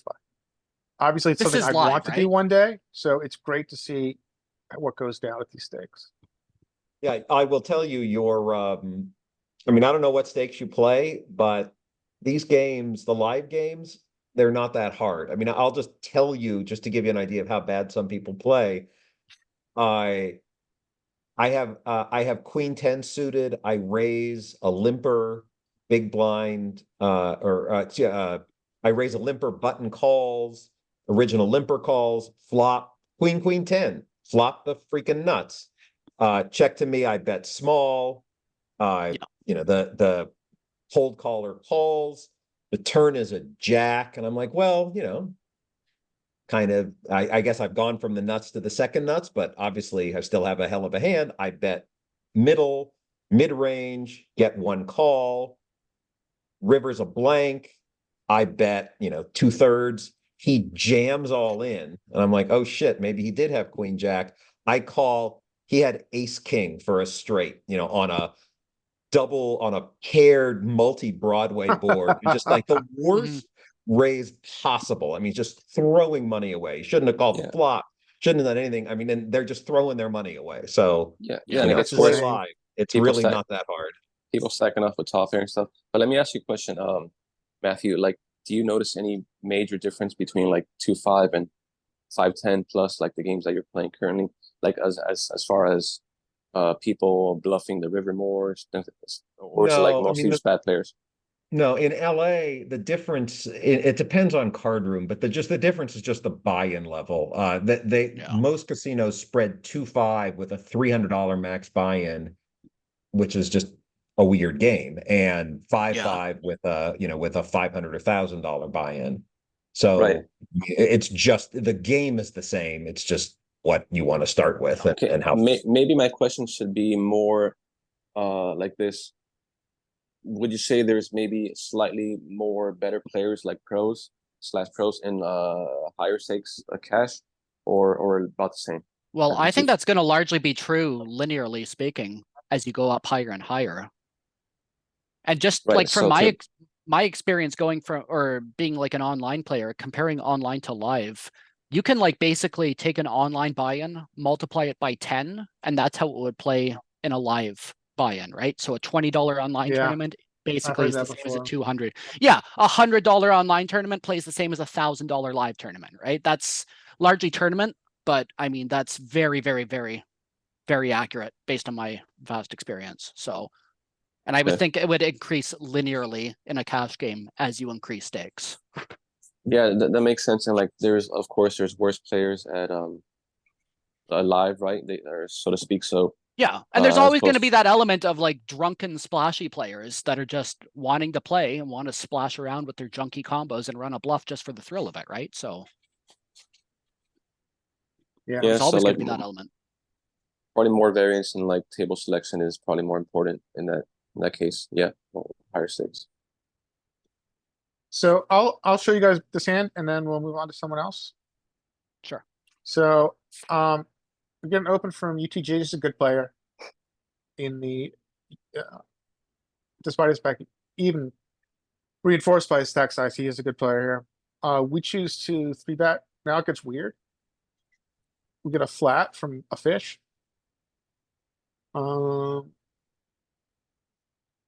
And UTG comes along, so now we're three ways, and then this gets even stranger. So he puts in Hmm. a 12% dump. Mhm. Multi-way. Mhm. We get another 12% flat. So what are you guys doing here if you're Cassius Clay? Call, 3 outs to Oh. the nuts. Call, no diamonds. It's a slam dunk call. You guys are- Kind of like a raise. Like you were the three better, right? Correct.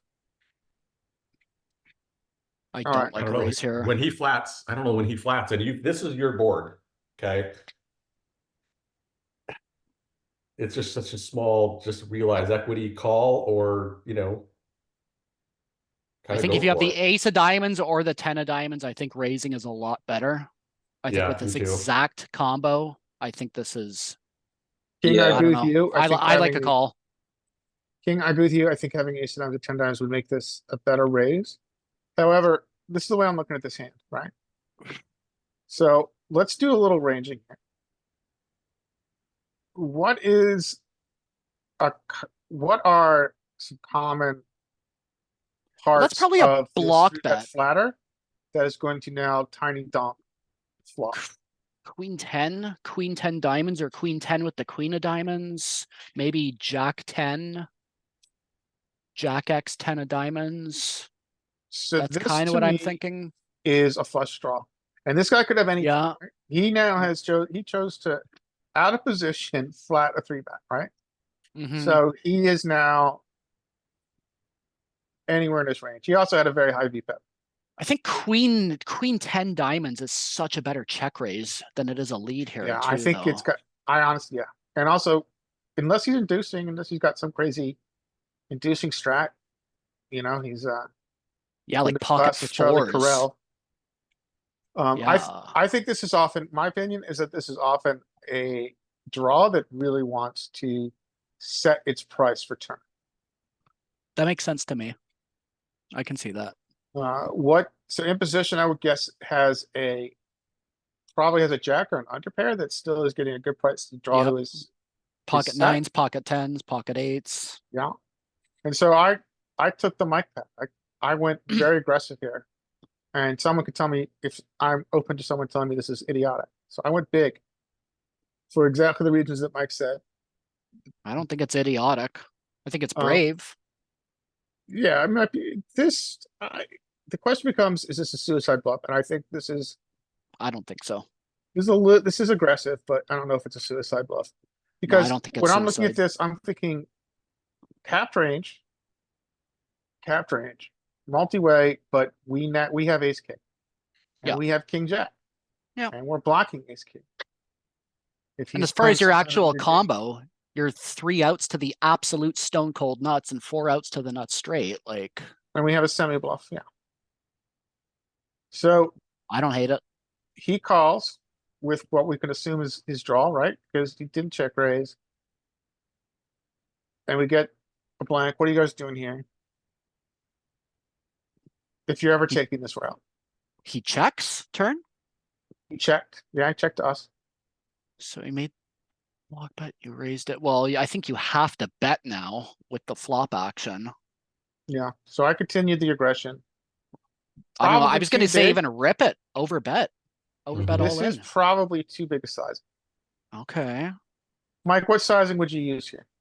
I was thinking that overbet too, but That's what I was thinking, bro. All in. because of the stack sizes right now, I thought that maybe overbet might be a good bet size to use, but So you would shove turn, you think? right. Yeah, I think that's a better sizing. My sizing's a little ridiculous, and if he was a better player, he would know that that's my sizing probably leans Yeah, more 'cause if he towards a jams bluff. on you here, what do you want to do when he jams? It's a nightmare. Fold. Oh, we fold. Well, yeah, exactly. Yeah. You're just like shit. But yeah, so I used this sizing and which is like a 2/3 or less, and it worked. I got the fold. Okay. I'm not showing this to you guys, that I want a aggressive bluff. I'm showing this to you guys because I want to know Oh, if this it's- is within the realm of reality or if I'm getting way out of line. That's tough for me to find in game. If I have certain reads on certain players, I can find it. I don't hate it though, but I mean, at the same time, I think when you chose that sizing, I think all in. I mean, if all in effectively serves the same purpose, then your sizing, if that serves the same purpose, then there's no reason to go all in. So maybe I am wrong. What do you guys think of my sizing here? You think, I think it might be a little too big. I mean, you're less than pot. That's a good point. Essentially, I'm betting pot. That's a very good You point. know. If you have pocket kings, Right. That's- no If you have- diamond, you're going for value. I think that's about the sizing you would choose. Yeah, if you have ace, king, king, jack, pocket kings, aces, like your value sizing is gonna probably be about there, right?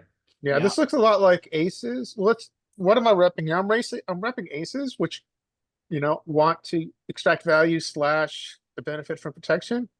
And I'm Yeah. repping ace king, and I'm nicely blocking both of those combos. Yeah. Okay. Yep. So you guys think this is, okay. I'm glad to hear you guys Yeah, think I this was- is within the realm of reality. I'm I not was with off you. on some far off Charlie No. Carell. I was crazy with you plan. from the start. Yeah, I love that. And I was trying to then think, I think the diamond, if we have the ace 10 of diamonds, I think we fold that, not of diamonds. If we have offsuit ace 10, we're folding, I think, right? Are we three betting ace 10 offsuit here versus a low jack? No, yeah, I'm not, yeah, this is a fold pre. Mhm. But Especially if we against- did happen to have the diamond, if we happen to have a diamond, I almost think calling there as opposed to raising is better, because when you do get re-popped, then I think that sucks that you have to fold that equity, right? Yeah, that's a good point. If we have the ace of diamonds and we've got the backdoor redraw, it probably makes sense to call them. Whereas when we raise this hand and get re-popped, it's an easy fold. All I right, will say thanks. that that's a braver line than I would have found in game. I would have found the call line. So I give you credit for being brave here. Well, I think that this comes down to, for me, this comes down to the. No, it the makes sizing. a lot of sense. It's not like reckless bravery. That's not what I meant by that. Yeah. Like it's intelligent bravery. And I really like that. Very. Let me see if I can finish what you were about to say, because I was going to say this. And King, you said that it's player, or it depends on your reads, right? You said if it depends on my Yeah. reads, I might make this play. Well, we got reads here when he does this little dink and a flat from an early position like that. Yeah. I was thinking those are the reads we needed right there. That's to be able exactly to what I make was that thinking, play. Mike. I can see that. Yeah. Yeah, I think it's really important. I mean, one of the advantages we have playing cash is that we're playing deep. And because we're playing deep, that allows people to use variable bet sizes. Mhm. And if we use, and this is why these groups are so good, because we can share our experiences. If we use our experience with sizing tell, we can begin to discern ranges. And I think that's what I'm Yeah. doing. I'm discerning a very capped range, which I think is often composed of flush draws. You're setting a price, and then the original 3-bet caller in UTG is also saying, I'm capped, I'm calling, but I'm not willing to raise multi-way. Yeah. So, Yeah. I like that. That makes sense to me. yeah, Yep. so I appreciate you guys taking a look at that one. Anybody else got a hand? I have one. All right, cool. Yeah, I got quite a few. I was digging through my database this morning. So All right. my spew filter, where I've lost upwards of 40 big blinds in a single hand. Not all in pre. Oh, King, you and I are playing the same game then. So here we are. What's your sizing to a 4x here? Just straight 12? 4, 8, 12, 13, 13.5, 13, 14, 14 big blinds, 13, 13 to 14. Yeah, so you got a UTG 4X. Does he have any Yes, he does. history Well, with to these 14. on this table? This is ignition, right? So you've only been playing. This is ignition. I don't remember any particular history, probably not any, history between he and I. And I don't remember if 4x was his regular sizing or if this was unusual. Yeah, that's what I was trying to spit Um, out. Okay. But Alright, he so- does have, like, if we're just going purely by HUD, he's, a bit of a nut job. Yeah. Oh, Yeah. okay. So how many hands do we have? We have like 14. okay. So it's not that much. But definitely, I mean, after 14 hands, 50 VPIP is pretty high. Yeah. Yeah, I like the 12. I think 12 is good. Yeah. Anywhere between 12 and 15, I think is fine. I'm going Yeah. like 13, 14 myself. I actually chose a little bit smaller. I don't know why, because I would normally Okay. make this 3x. Okay. I like that with suited ace king a little bit more. I like that you have position though. And I'm getting interrupted here. I actually gotta answer the door. I gotta leave for just a moment. Okay, that's Do you all right. want We'll go this, to the next king. hand want to go? Yeah, Yeah, we'll go go to to next king. hand, and I'll come back. So you see, so Someone's at the front door. okay, king, you got a hand, right? Yeah, okay, so I was digging through database. I pulled up like 8 hands. I have not reviewed these, so I actually don't know what we're in for here. But what I usually sort by is like my biggest losing hands out of a session, Sure. or Me too. biggest wins, biggest losses. Can you see my screen here? Yeah. Okay, so I am just going chronologically here. I do not know what we are in for, and I don't know why I lost so much money on this hand, but we will find out. I smell set over set. Okay, so hijack, open limps. We get a min click raise from cutoff. I'm sure. Okay, so I just flat behind here. Okay, okay.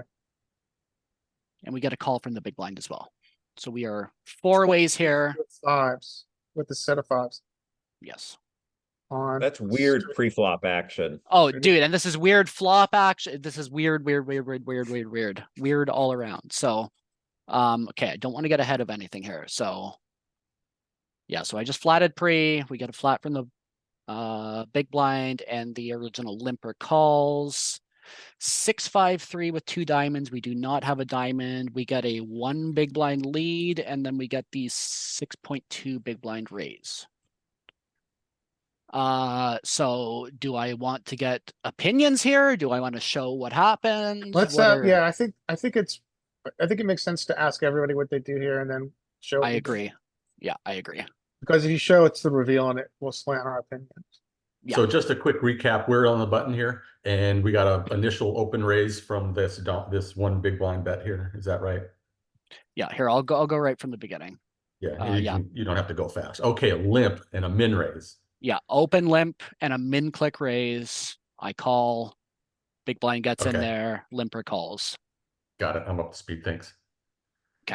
And then he leads. The original limper leads 1 big blind into 8. And we get a raise from the person who originally raised. Ooh. Yeah. So let me see. So he ISO'd the limper, right? Yes, correct. So then, Well, okay, so sorry, he went to 2 big blinds. Limper lips 1, and he min clicks it to 2. So he Okay. ISO'd, but it was a min click, 2 big blinds. Like, so I think we can remove, we can heavily discount a 4, what is that? A 7-4. We can, he does not have 7-4. I would not have him with 7-4. I would not. But he does have lots of value here, and he's also got aces and kings, which didn't want to generate a fold. From my opinion, I would fast play here. I think that fast playing sets in the situation, multi-way is good. I mean, if we were to look at this card face up like we do on Mondays, we'd Yep. see that your set, which heads up, is worth 95%. This many ways, equity wise, it's probably 50% or 60%. So I would fast play this. Okay, yeah, I like it. So I call, trying to get tricky or trying to get some more money into the pot here, and we got like the nightmare turn card. I mean, 4 of diamonds would have been the only worst one. Okay, so I'm sorry here. I just want to see this flop again. Yeah, he leads, raises, we call, he calls, and now he's leading again, 3 big blinds into 27. So he's trying to he wants to keep the price low, whatever the hell he has here. And that gets that gets cut off out of the hand. So 4 to the straight, open-ended. It's 3 to call. Yeah, I Is there- just call and hope to vote up. What do you guys think? I would Any raise reason to small here. raise? You like a Oh, small that's raise? interesting. Now Mike's got an interesting perspective Ooh. there. I don't like So- that. So Mike essentially is doing a where you at raise in position. Mm-hmm. Yeah, Yep. and kind of a almost buy me a river almost.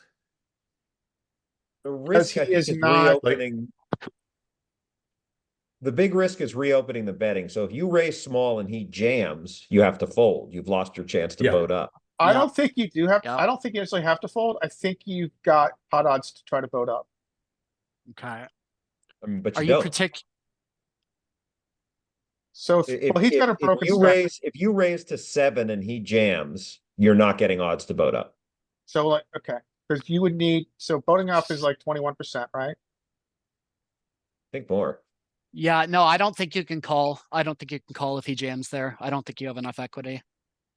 So, but he's got a broken stack. So if he 27, 7 plus another 4, 27, 4, 34. So the pot would be what? It would be like 40 before he jams. 3, 34, 35, I don't know if this is 36? beneficial for the group, but Okay. Yeah, I'm just on get to showdown cheap. Hope you unless you boat up. If you And boat up, and that's largely where I was kind of thinking here. I mean, like Deuce X, I'm not overly worried about. He's got 7x. But that's largely what I was thinking. I'm happy just to get the showdown here. yeah, that's another nightmare. Okay, yeah. And then when he rips it, Ugh. overbet jam. I think I made a catastrophic error in this hand. Yeah, this is a full. You called. Yeah. Yeah, I called it. And of course he has a deuce, deuce 5 off from the hijack. Silly. Mhm. But that's a clear fold from the river, right? So that's just purely misplayed by my part. Like there's no way you can justify calling this. There's no way. I mean, I No. was thinking I'm not holding a diamond, missed diamond draws. But that's not good enough of a reason. No, you It really can't, you isn't. can't, it's very hard to fold a set and I have to certainly call this situation. That's not an excuse to not do it though. But It might be hard, this- but you have to do it. You have to do it. I mean, the way that, I'll be honest with you, the way that I deal with this situation, I have frankly station tendencies to be totally open. And, I roll for it and that helps me. So I say I'm gonna call this 10% of the time. And I Yeah. roll for it. Yeah, sure. Sure. Kind of a weird one here, right? Like, It is. What are your pot odds to call, by the way? So your pot odds here are 36%. So, on river?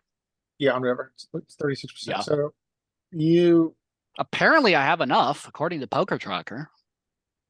But I Um, don't. well, actually, you know what? Let's go back one. What are your odds to, oh, it's not showing. Oh, yeah, never mind. Okay, sorry. So, yeah, I don't. Yeah, I would roll here. I would roll and call 10% of the time and know I'm Okay. gonna lose, but. But, like, Rolling a ni- set here. But you're allows like me to about fold more. 90% sure that you are behind here and that folding is okay. Yeah, folding is the right play, but I'm such a station. I roll for it and call 10% of the time. Okay. So. right. We Anything wanna go else to we Mike here? wanna? Yeah, I can bring that one back up. Okay, here, I will get rid of this screen share somehow. Sorry, bear with me here. So King, I think, yeah, the one takeaway from that is I think there's a benefit to fast playing multi-way. Yeah, okay. And you know what? That's actually a very odd one for me. Usually for me, you are gonna see me being overly tight on those rivers and letting those ones go. I'm actually very shocked that I found the call on that river. So that's not typical of me. All right, so you've got, so Mike, you're, Yeah, so Okay, we you three we bet- left off 3-betting the ace king here. It chose a smaller size for some reason, not sure why. I think my thinking was the larger the raise size, I don't need to go like the Maybe it was because standard you started with a 3x. broken stack. And Yeah, maybe right. that played into it, that he didn't have a full stack. Let me ask you a quick Um, question. Yeah, So this might not be true on Ignition, but I was listening to Peter Clark a couple days ago and he said, one of our jobs is to kind of classify players. And so since this guy's starting with less than a full stack, do you guys think it's okay to begin to classify him more as a recreational? yeah, oh, totally. Yes, I always, yeah, absolutely. absolutely. Yep. No reason he shouldn't just be auto reloading Almost. every time he drops below starting stack. Almost every time. Yeah, okay, cool. That's my thinking. And then coupled with his HUD stats, I definitely would have put him Oh, in, that's a good some point. Yeah, kind we of, saw his 15. some kind of fish Oh yeah, eater he was like bucket. 54% or something VPEP, right? Yeah, Something like that. Okay. yeah, 50, like 50-30 or 50-20, something. Let's just pick another quick look, get refreshed. Yeah, 50-20. Sweet. So, but he flats, okay. Here we go.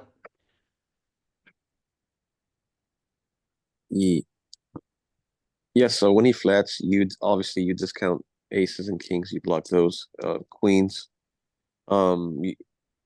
Recreationals are probably stacking off with queens there. So he's probably got Jackson below. I don't know. I think that's a reasonable assessment. Yeah, What are we, maybe. what are we doing? Yeah, I think this can go either way. I mean,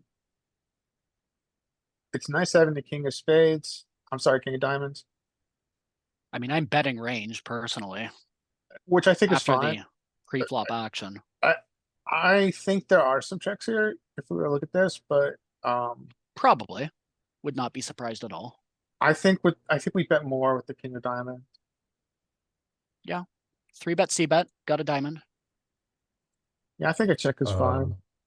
We checked, Matthew said check as well. We had, the ace king's often a hand that you can try to get showdown with. It's one of those, Oh, it's going to be in there. Checking will be in there at some frequency. No question. like, For sure. kind of no need to bluff it, right? Sure. Yeah, We're I could- still ahead of a lot of his calling range.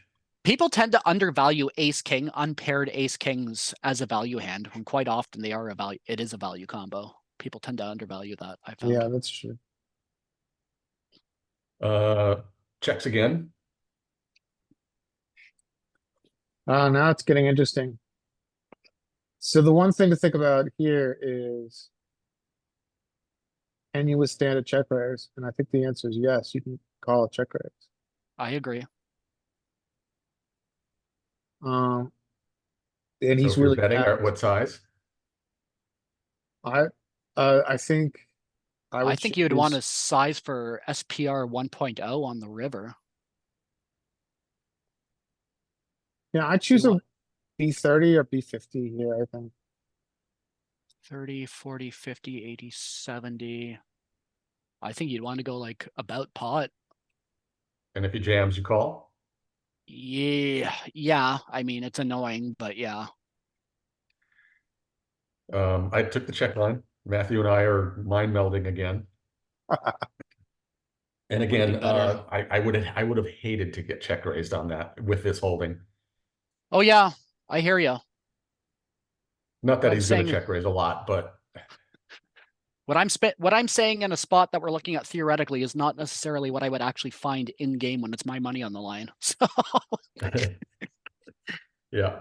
So we did check behind. And we got that card. And we got that bet. I see that largely just trying to function as a blocker bet with a marginal hand, so you can kind of spin this into a bluff, just make it very difficult on him. Just bet pot 29.5. When he rips it, you fold. That might be entirely spewy with this run out though. I could see that. We can't call, right? I mean, we're not calling this bet. No. So I mean, to me, it's fold or raise. I We have the agree. king. We're blocking straights. We're blocking flushes.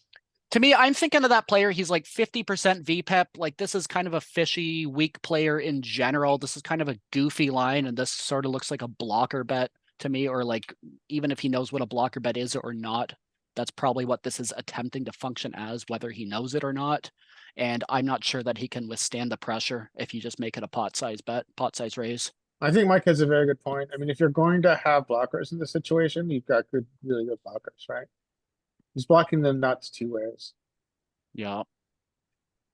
However, his action before doesn't really speak to waking up with it here unless he's got traps. But I think that a bluff is the right choice with the value of blockers. Yeah, like he's on some like queen 10, queen jack, I want to say, maybe jack. I think it's like a queen 10, queen jack sort of a combo. That's probably what he's making this bet with, I would think. I So, think our yeah, blockers allow for us to bluff here if we want to. Yeah, and And- that and can't that's really kind of- withstand a pot size raise. This might even be, to use parrot corner terminology, this might even be an obligatory bluff. That's sort of how I was thinking of it. You're like obligated to bluff here based on his sizing in this line. In this run out. This king of Yeah. diamonds blocker that you have. And yeah. That's what I did. The king blocks king queen, blocks, Yep. king 8 or whatever it is he's got here. So it's got a lot of blocker properties. And I think what I did was that, and he snap called with Oh. that. Whoa! So I think my What? So I think my mistake was the sizing. I don't think so, dude. I think, okay, against somebody who has a brain, they're going to fold versus the pot size bet. They're like if they're folding versus the pot size bet, they're obviously going to fold versus the jam here. This is just a function of this player's stupidity where he's obviously going to call 100% pot. He's going to call your jam here too. I don't think that makes this play bad. I really don't. I think purely in a theoretical sense, this should hold up. And I think that there's not a huge difference between like 100% pot and a jam in that instance. I don't hate it. I really don't. I was almost thinking that He's that not the supposed to shove- call with that ace 10. Like there's no way in any universe that ace 10 is a call, right? So that's not your fault Right. that he is that fishy that he found that call. It's Right, but bluffy. Look, he would never go all in with the nuts, and he checked twice. It's too bluffy. I got a call. That's what I was thinking. That if I made it 25, maybe he thinks about folding. So, so there is an argument to be made here for the value of a two street bluff, which is more believable. To some people, I could be off base, but I think that a two street bluff here has higher effectiveness. Yeah. So like Okay. turn, I mean, we've got shit tons of equity. Use the technical term again, on turn, right? So if we Yeah. B30 here and then B75 or B pot, I think that is a much easier package to sell. Okay. Right, our story didn't make sense, right? Is what you're saying. I think our story is a lot, I think it's a much, More believable. Oh, we It's a check believable, it's a turn. better- Oh. yeah. I thought we bet turn. I'm sorry. I mixed up this action. yeah. Yeah. So, Okay. yeah, I think Kristen just says, so Kristen, I guess in chat, you're saying you would use a two street bluff here sometimes? Yeah, okay, yeah, yeah, I think a Yeah. two street bluff is really effective Yeah, I here, like betting turn. especially when you have you have a lot of equity you've got what, on street, you've got. Yeah, you've got a gutter and you've got a draw to the second, not to two overs. I like a two street bluff here. Yeah. Okay. Yeah. So then that, begs the question, we're here, this ace king is that kind of hand. Do we want to turn it into a bluff now, or do we want to, that's the thing, right? So I That's where think, we were on the turn. yeah. We were kind of debating, do we bet ace Oh. king or do we check it? Yeah, I really like a bet on this turn. I think that's sort of the perfect combo to bet with. well, Spot. you turned equity and he's checked twice. Well, he should have checked. He's checked on where if he was at top of range, especially with a fish who's gonna be linear, Sure. he. got so much marginal stuff Probably that will he's- start betting top of range here. Okay, sure. Yeah, I don't think. Yeah, like, so I he should be marginal either way then. Yeah. Do you guys think that it Um, makes sense to look at this in solver, Okay. or does it not make sense because he's got a broken stack and it's a 4x RFI? Um, Take a picture of it, Larry, because I've got to go. So, Okay. get the board here, and if you're curious about it, because I do have to go. All right. Okay.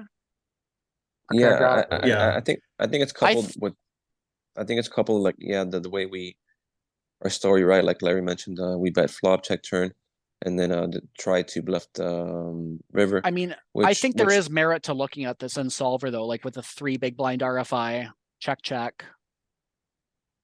I think that we can extrapolate some info out of that. Okay, I've mean, got a speed shot. Yeah, the main takeaway for me is, I would like tag this person, tend to bluff them less, as a recreational who's going to stack off with top pair, etc. I'm yeah. curious. I'm most curious about if we have bets on turn after he caps himself with in theory, after he caps himself with a check out of position. I'm definitely betting that turn. Definitely. Okay. So that was my spew moment, King. That was my spew moment. Okay. But I'm All usually right, the I gotta go. spewer, so I can't really blame you too much. Okay. All right. Thanks, man. See you next week. So I'm going to put us in ETG and then cutoff because this is 9 max. Okay, and I'll be right back. I'll put us in button. That's better. And fold.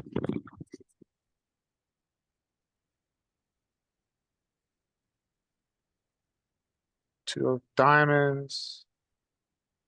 6 of hearts. 10 of diamonds. All right. Let's share.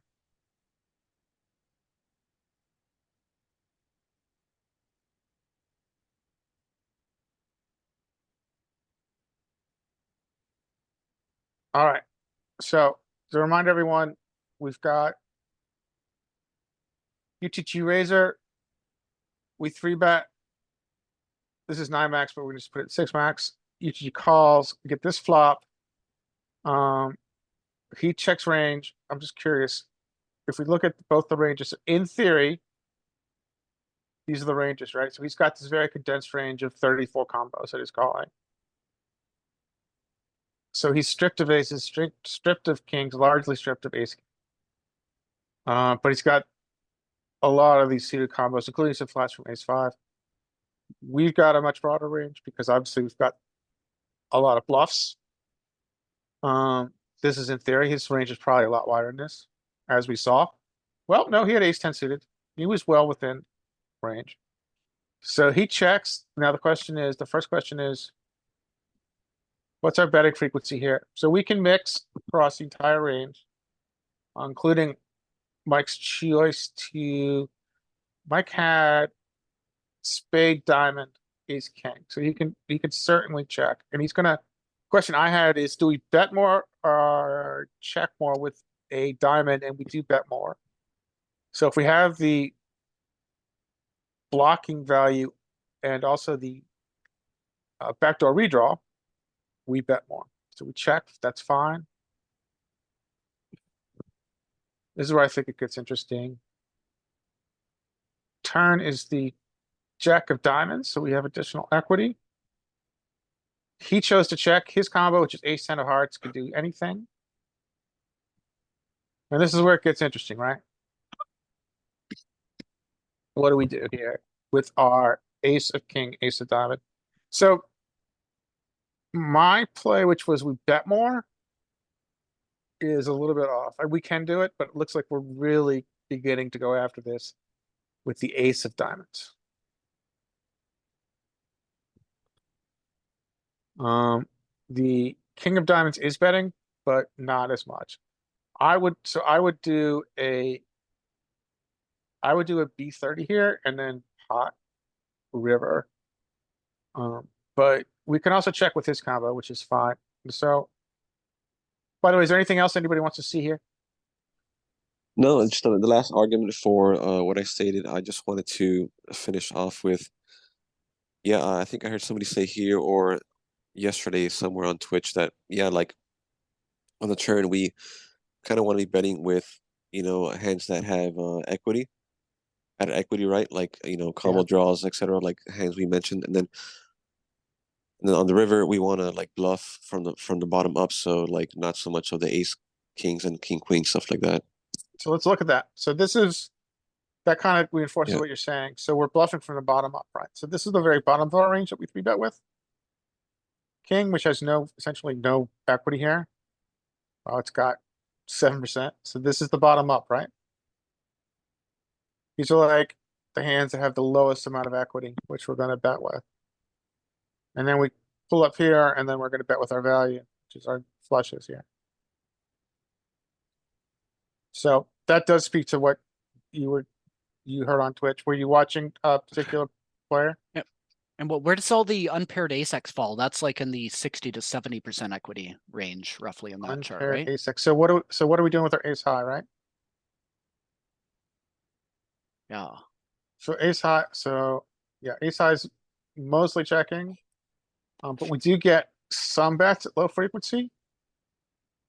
Yeah. Now we go crazy with the ace of diamonds, right? Yeah. But we don't really begin that same bluff with the king of diamonds. I thought the king of diamonds would allow us to bet more. But we don't as much as I This thought. is pretty typical, I think. Yeah, I agree. Solver node distribution. So we Whatever you wanna checked call it. here. Checking is fine.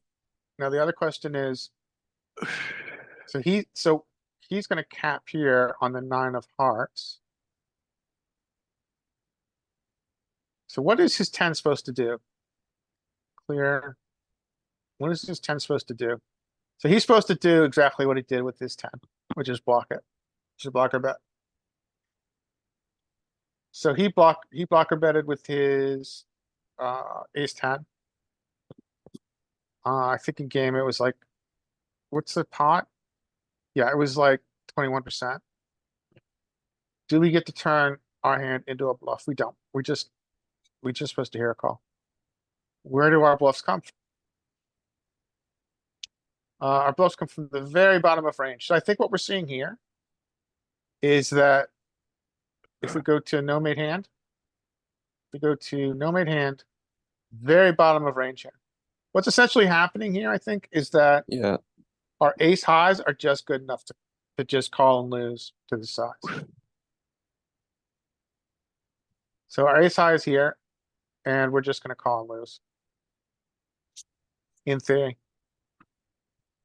So solver doesn't like this bluff. It wants to, it has a sliver of showdown with ace king, so it calls and it knows it's gonna lose because the pot odds are ridiculous. What are the pot odds here? Yeah, that's what I was Pot odds thinking. are 15%. So to this small bet, it's just gonna call and lose.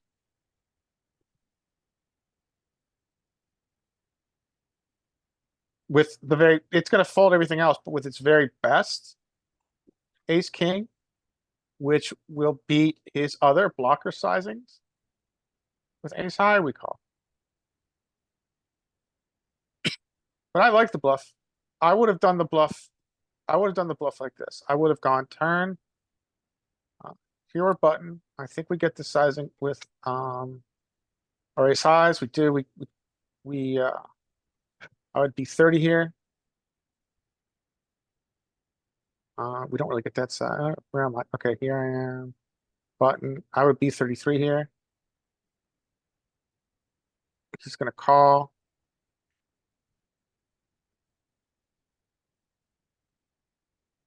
And then what was it? It was the 9 of hearts. 9 of hearts. Yeah.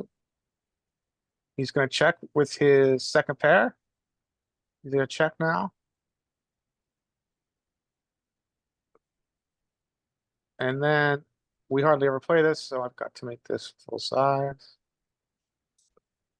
And yeah, I'd bluff it off with the shove. With the blocker. Yeah, so we see it does pull this bluff. This is low frequency, but it does pull this bluff off. I would make it 2 streets. So. All right, I think Matthew, you went first, right? And then you had a second hand. I did. I just had this one street, unlike the last one, this was just a simple flop decision, but I thought it was close and interesting. If you want to Okay. see that one. Sure, I'm gonna just find it. Yeah, I just re-chatted it. Okay.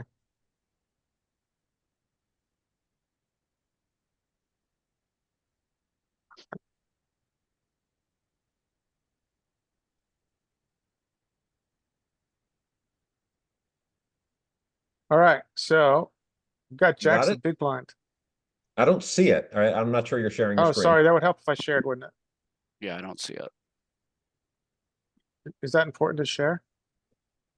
Sharing is caring. I mean, you can try to Yes. visualize it, but There we go. there we go. All right. Okay, so you've got Jackson the big blind. You're at 100 bigs, right? Yep. So 4x. Yeah, this is an interesting spot. What are you guys doing here?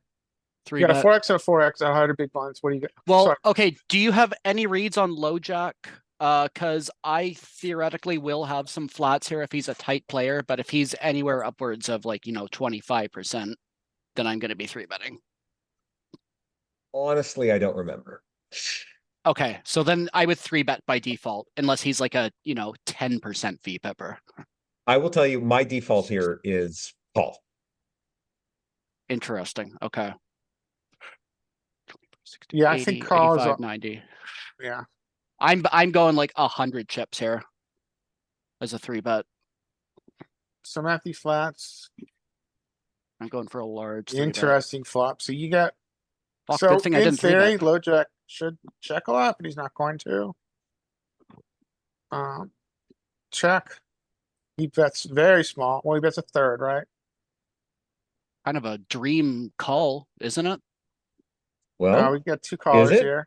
okay, so what do we do here? I think I- this is the decision. I love a call.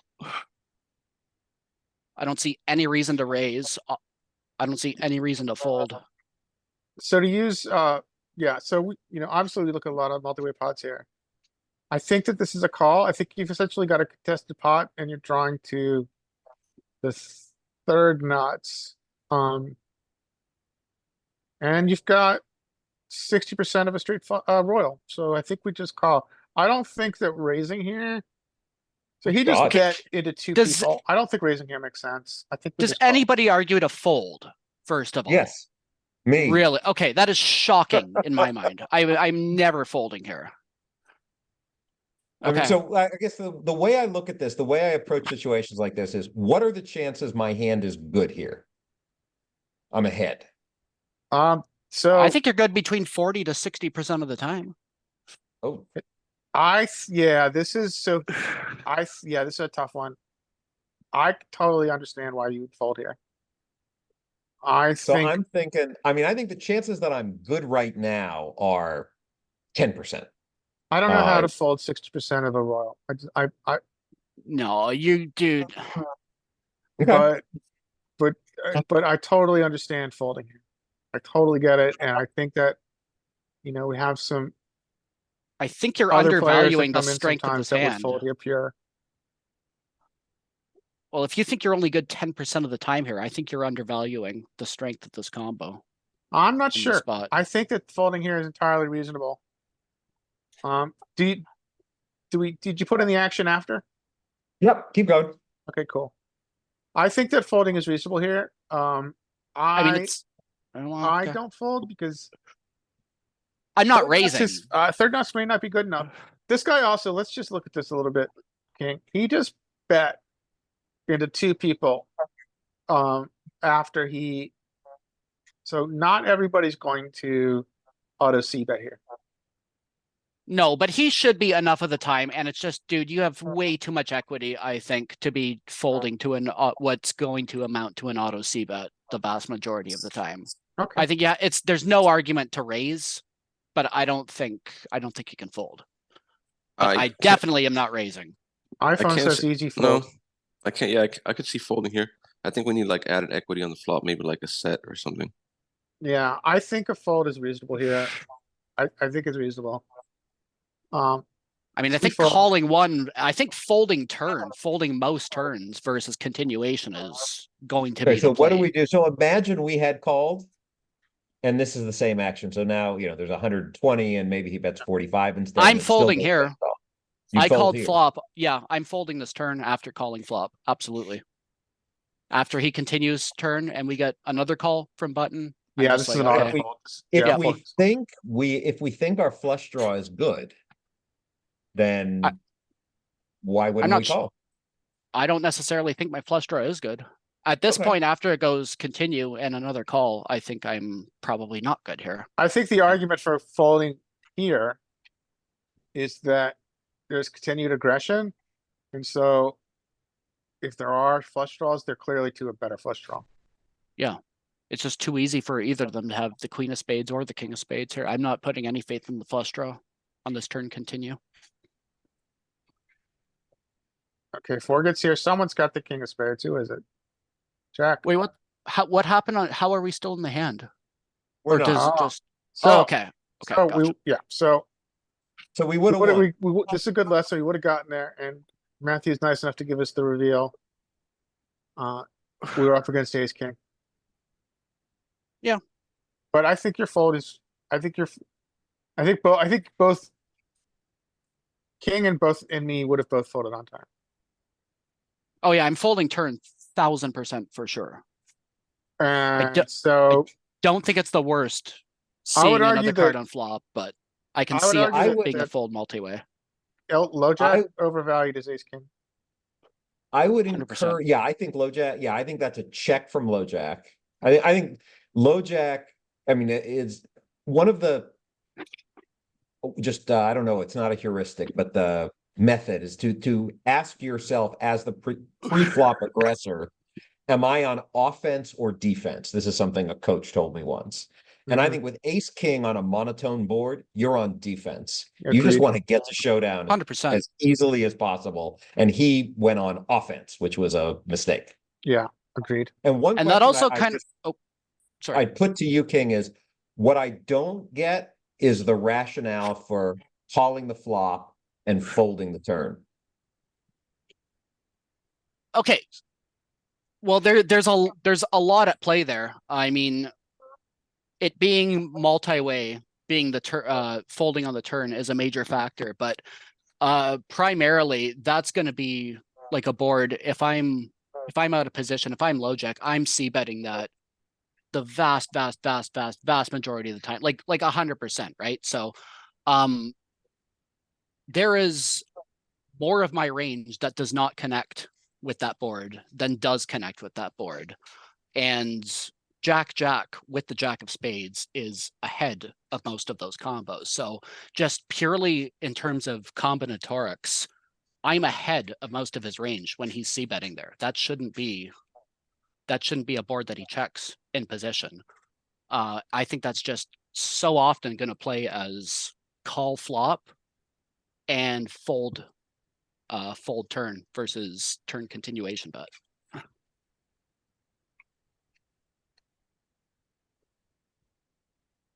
I'm curious what equity you have on. I can run it Flop. right now. I can pull up Equilab. One sec. Yeah, I'll I'm run putting it. it in. All right, You have is it interesting to people or is that a waste of time? Well, I mean, No, it's clearly, interesting to me. Well, for I sure. know. I mean, obviously, I had equity to call because of the flush draw. I understand the rationale behind a fold. I do. Right. I think it's a little bit too nitty when you have this much equity, though. Like, what happens when the turn is the queen of spades? Like, you're kicking yourself for folding, right? Sure. Well, of course. But what happened, I guess I think this is what Skate's talking about now.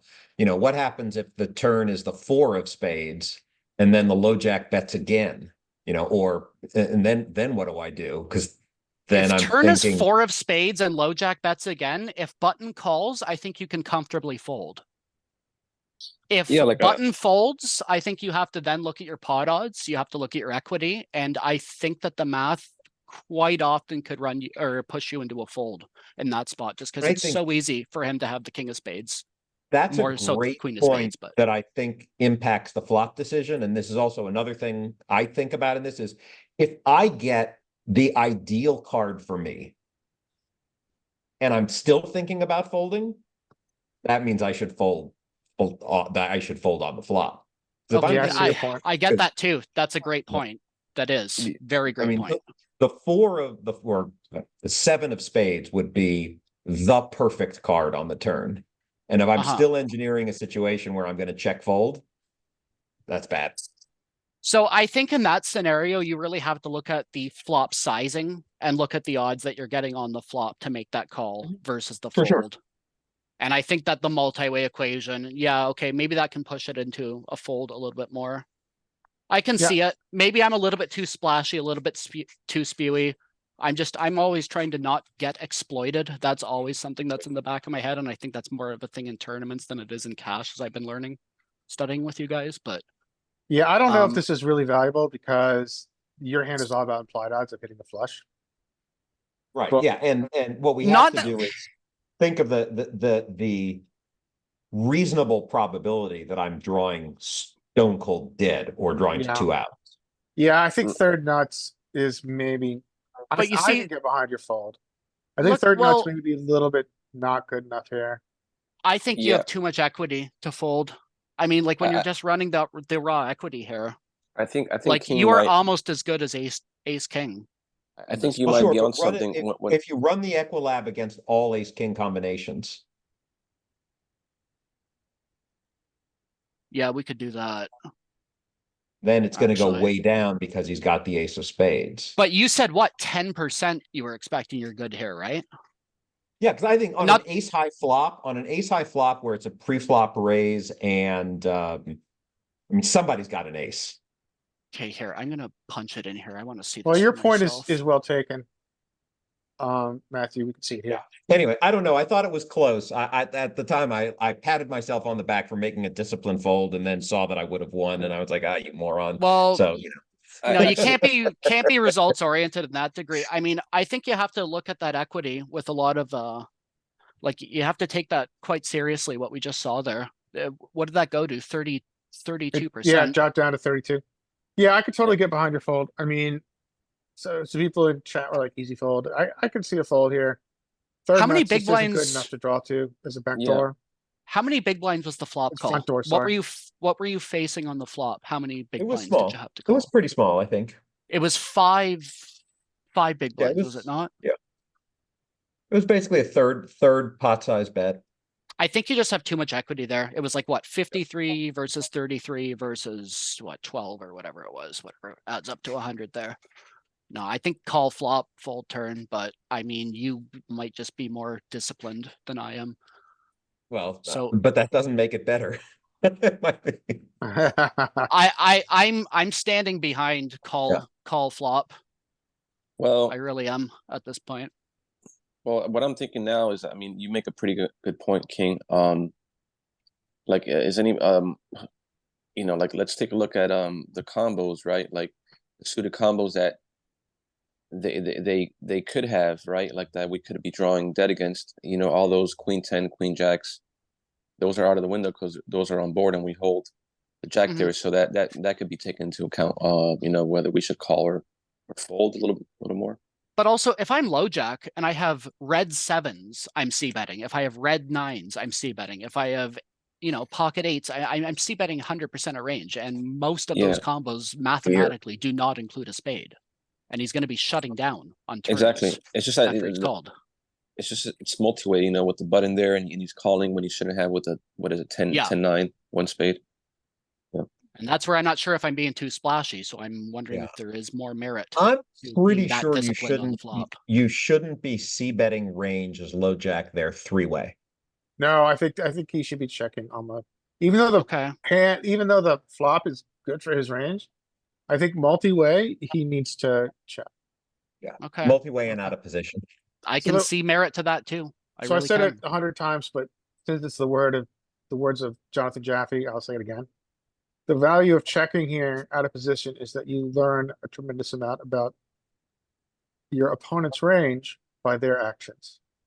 Sure. And I guess when you let in okay, if you just check and you let in a 4 spade on the river and you're sitting there with pocket jacks and the jack of spade, you're not that unhappy pot controlling to that point with where your equity is going to be sitting versus those two Yeah. ranges. So I guess that's not too Oh, bad. sure. There's only actually one combo of spades, right? That somebody could have because nobody's calling with 9x of spades, right? Yeah, the king queen. Yeah. King queen of spades. There's only yeah, one combo, right? exactly. King queen of spades. Yeah. No, I Yeah, but then believe So- that. you've got the button too. The button could have king 10, king of spades, 10 of diamonds. I mean, Yeah. people do weird Well, shit. Yeah. So, Yeah. Or Super interesting. so we've been going 3 hours, but I'm happy to look at a few more hands. King, do you want to share a hand? Yeah, I'm good. Okay. I'll stop sharing and we'll do a couple more hands and we'll call it. Got a big busy day of cooking bacon and listening to music. How did your satellites go yesterday? I don't really want to talk about that. but- Okay. No, I got more. I've been getting screwed in satellites lately, just spots that I have to take and just have it. Satellites are my specialty. I'm at my best playing sub 10 Did big you, blind poker. Have you read Dara's book on that, on satellites? I haven't Oh read it. yeah, I- that's my Bible. That is Poker kind of a satellite Bible. strategy. 100%. Do you use his, do you utilize his, Oh yeah, like calculating target stack size Calculation to where to I get to a start target sitting stack? out. Oh yeah, 100%. That guides my many of my decisions. And that very much determines when you're like, stalling and folding 100% of range, max timing out and folding pocket aces when you have 4 big blinds remaining. Like that yeah, he comes up kind of made a career early, all the like time. pre-Black Tuesday. He made a career out of just like destroying satellites when no one knew what to do. Oh yeah, and it's great. And I mean, I'm playing on like I'm in Ontario, so I'm playing like provincial clients for the most part. PokerStars and WSOP. That's GG's version of that's So their provincial client. You're in It's a fenced-in pool, right? yeah. So it's very much like New Jersey or Pennsylvania or Michigan. So I mean, there's a lot of pros and cons, but you can absolutely just grind satellites and just bank tournament dollars and use that for tournament You can tournament turn, entries. That's a can thing you too. turn your satellite tickets into $20? Yeah, absolutely. If you've already qualified, then that just gets banked as tournament dollars. Oh, Now cool. that's good as real money, but you can't withdraw it. So, but you can use that for tournament entries, so it's just as good. Okay, cool. Effectively. All right, so we got aces. This is nice. We got aces and we're 100 bigs deep. Yeah. So okay, I don't have just off top of my head, I don't remember why I pulled any of these, but I was just going through Poker Tracker here and I was just kind of pulling up some of my biggest losing hands. So that's why we're looking at these. Oh wait, Okay. is this? Wait, this is one I think that I specifically have tagged as already reviewed. Wait, ace, club, ace, spade. I'm sorry, guys. No, we're good. Okay, moving on. Sorry. Okay. We're on the button. Hijack raises, standard 2.5. Make this bigger.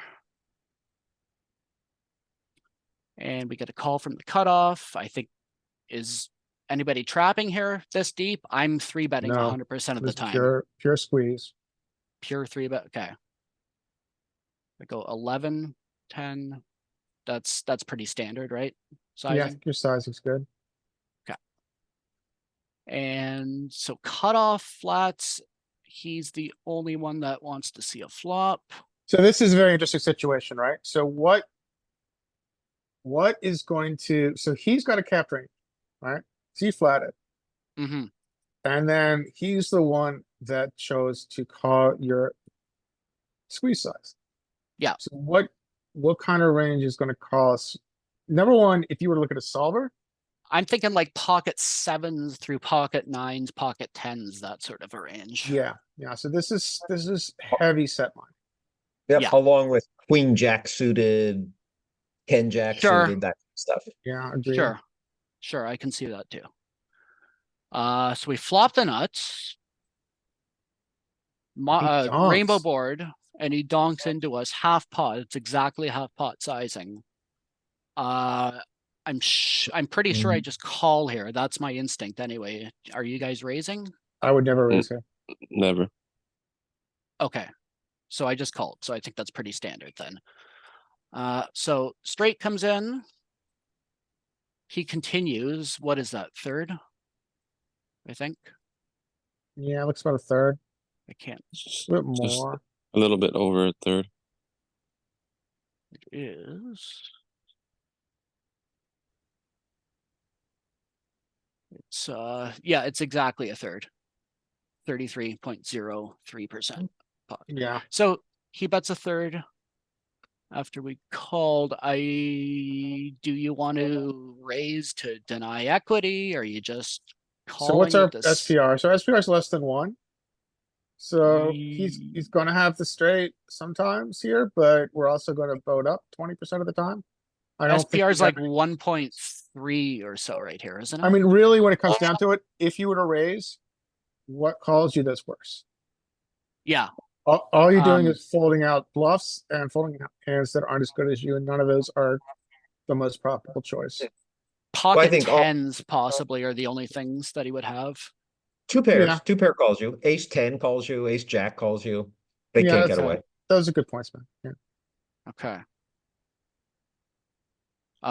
So I jam. I think my reason for jamming, I think I mentioned something about denying equity. That's probably what I was thinking, and I don't think that that's the best idea. Because what does he call me with here?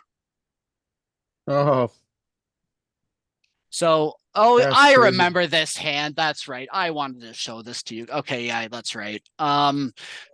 Yeah, so I was thinking I wanted to deny his diamond draws, and I wanted to deny his like queen X, his king X gut shots. I mean, I didn't think he was actually going to call me with a gut shot can you go here, back but one click? Let's see what odds you're laying for him. So he doesn't have odds to call. This is hand. no, this was just ridiculous. He should have folded. I remember like I flopped the nuts, and when the super wet turn comes, Yeah. I don't know if that's like a bad approach. I just like kind of wanting to shut the hand down, I guess. You know what I mean? It's just like I kind of wanted to cash out with the equity that I had. Yeah, I would call You know what I here. mean? I think that what we see in solver is that it's always going to make the most profitable play. And He didn't have the odds to call with the diamond draw though. no, he didn't have the odds. With the didn't? diamond draw and I just draw to this, Oh. the other outs. No, he doesn't have the odds. Okay. But I still think you call here. I think you call and you're gonna get sucked out on sometimes, but it's just you're in position. Like I call this bet, right? That's what you're talking about? Yeah, I think you call Yes. here. You're in Yeah. position, so what you're doing is you're narrowing his range. This guy is efficient. Should be I know, calling this, but you're narrowing his range too much here. And yeah, you're gonna get sucked Yeah. out on river. But No, I'm looking at this jam, and what this reminds me of is like a play that I would have made like 2 or 3 years ago. Like when I was just like kind of starting to study hardcore and before I was like overly experienced. Yeah. Like it's just, I think it's kind of a bad approach to just want to like shut it down and like cash out on the equity. Like I which was is, I think, a mentioning. very human kind of It is, approach. but I think it's amateurish at the end of the day, and I think But you I- have to get away from it. I think strategically it's not the best. I think that your Yeah. equity Yeah. is too good and he's got too many bluffs. Yeah, Yeah. I can tell you that I have had, that is something I continue to struggle with, the exact thing you're describing of like, I Yeah, don't want yeah, you know what I mean? a decision, I'm just gonna shove it in now and whatever happens, happens. I don't want to deal with this anymore. And Yeah. I get it, but we've I gotta get remember over it. he tanked for like almost a minute. He used his full time bank and eventually found the call and called me with the deuce 7 diamond draw and got there, unfortunately. Think long, think wrong. But- I mean, yeah. Yeah. I think you played it well, like, because you wanted to deny him the equity of getting there on the river. So, And yeah, I like it. well, along those lines, like let's play another universe here where I just call, and when this diamond comes in on the river, I What's mean, the SPR? So it would depend on the pot odds, but It- I mean, it I would. would have been 70, 87. It would have been like 90. I would have been just a little bit less than 1.0, and he would be like a little bit more than 0.6 SPR. I think that without the blocker, And well, the aces diamonds is on board. I probably would roll for it and call Yeah, 50% Like of the time. when he donks, like if he donk jams, when the diamond He's comes. donked all three streets, right? So Yeah, he he has. donked here. Yeah, he then- definitely has. Okay. Yeah, so. Yeah, I mean, our hand is just a bluff catcher. It's in many ways But just also as good keep as in mind what GPX. he's doing this with the whole time here. Like, Do you know, seven. like look at this nonsense, you know? Yeah, I mean, look, this is nothing. You make a mark, follow him around like a puppy dog, talk about what a great player he is, and play against him every chance you get because he called the freaking raise with 2-7. You making me Well- best friend and always sit on his left. Yeah. Well, he also tanked for like his whole time bank, and he also apologized to me after the hand. So that's another. How could Said you it was like need a to get more sincere Canadian than that, apology. can you? No need to apologize, friend. You played that hand great. Oh, dude, I don't even talk. I say nothing. All Okay. right, Well, that guys. was an interesting one. So I think should we call it? Yeah, I gotta go. Okay. All right. Yeah. So Okay. Sounds good. guys, I thought this has been a really great session. I thank you guys for coming. Take care, everybody. See For you sure. next week. All It right, was see a you lot next of week. fun. See you guys on next week or Thursday. Take it easy. May the poker gods be with you. You as well, Skate. Thank you.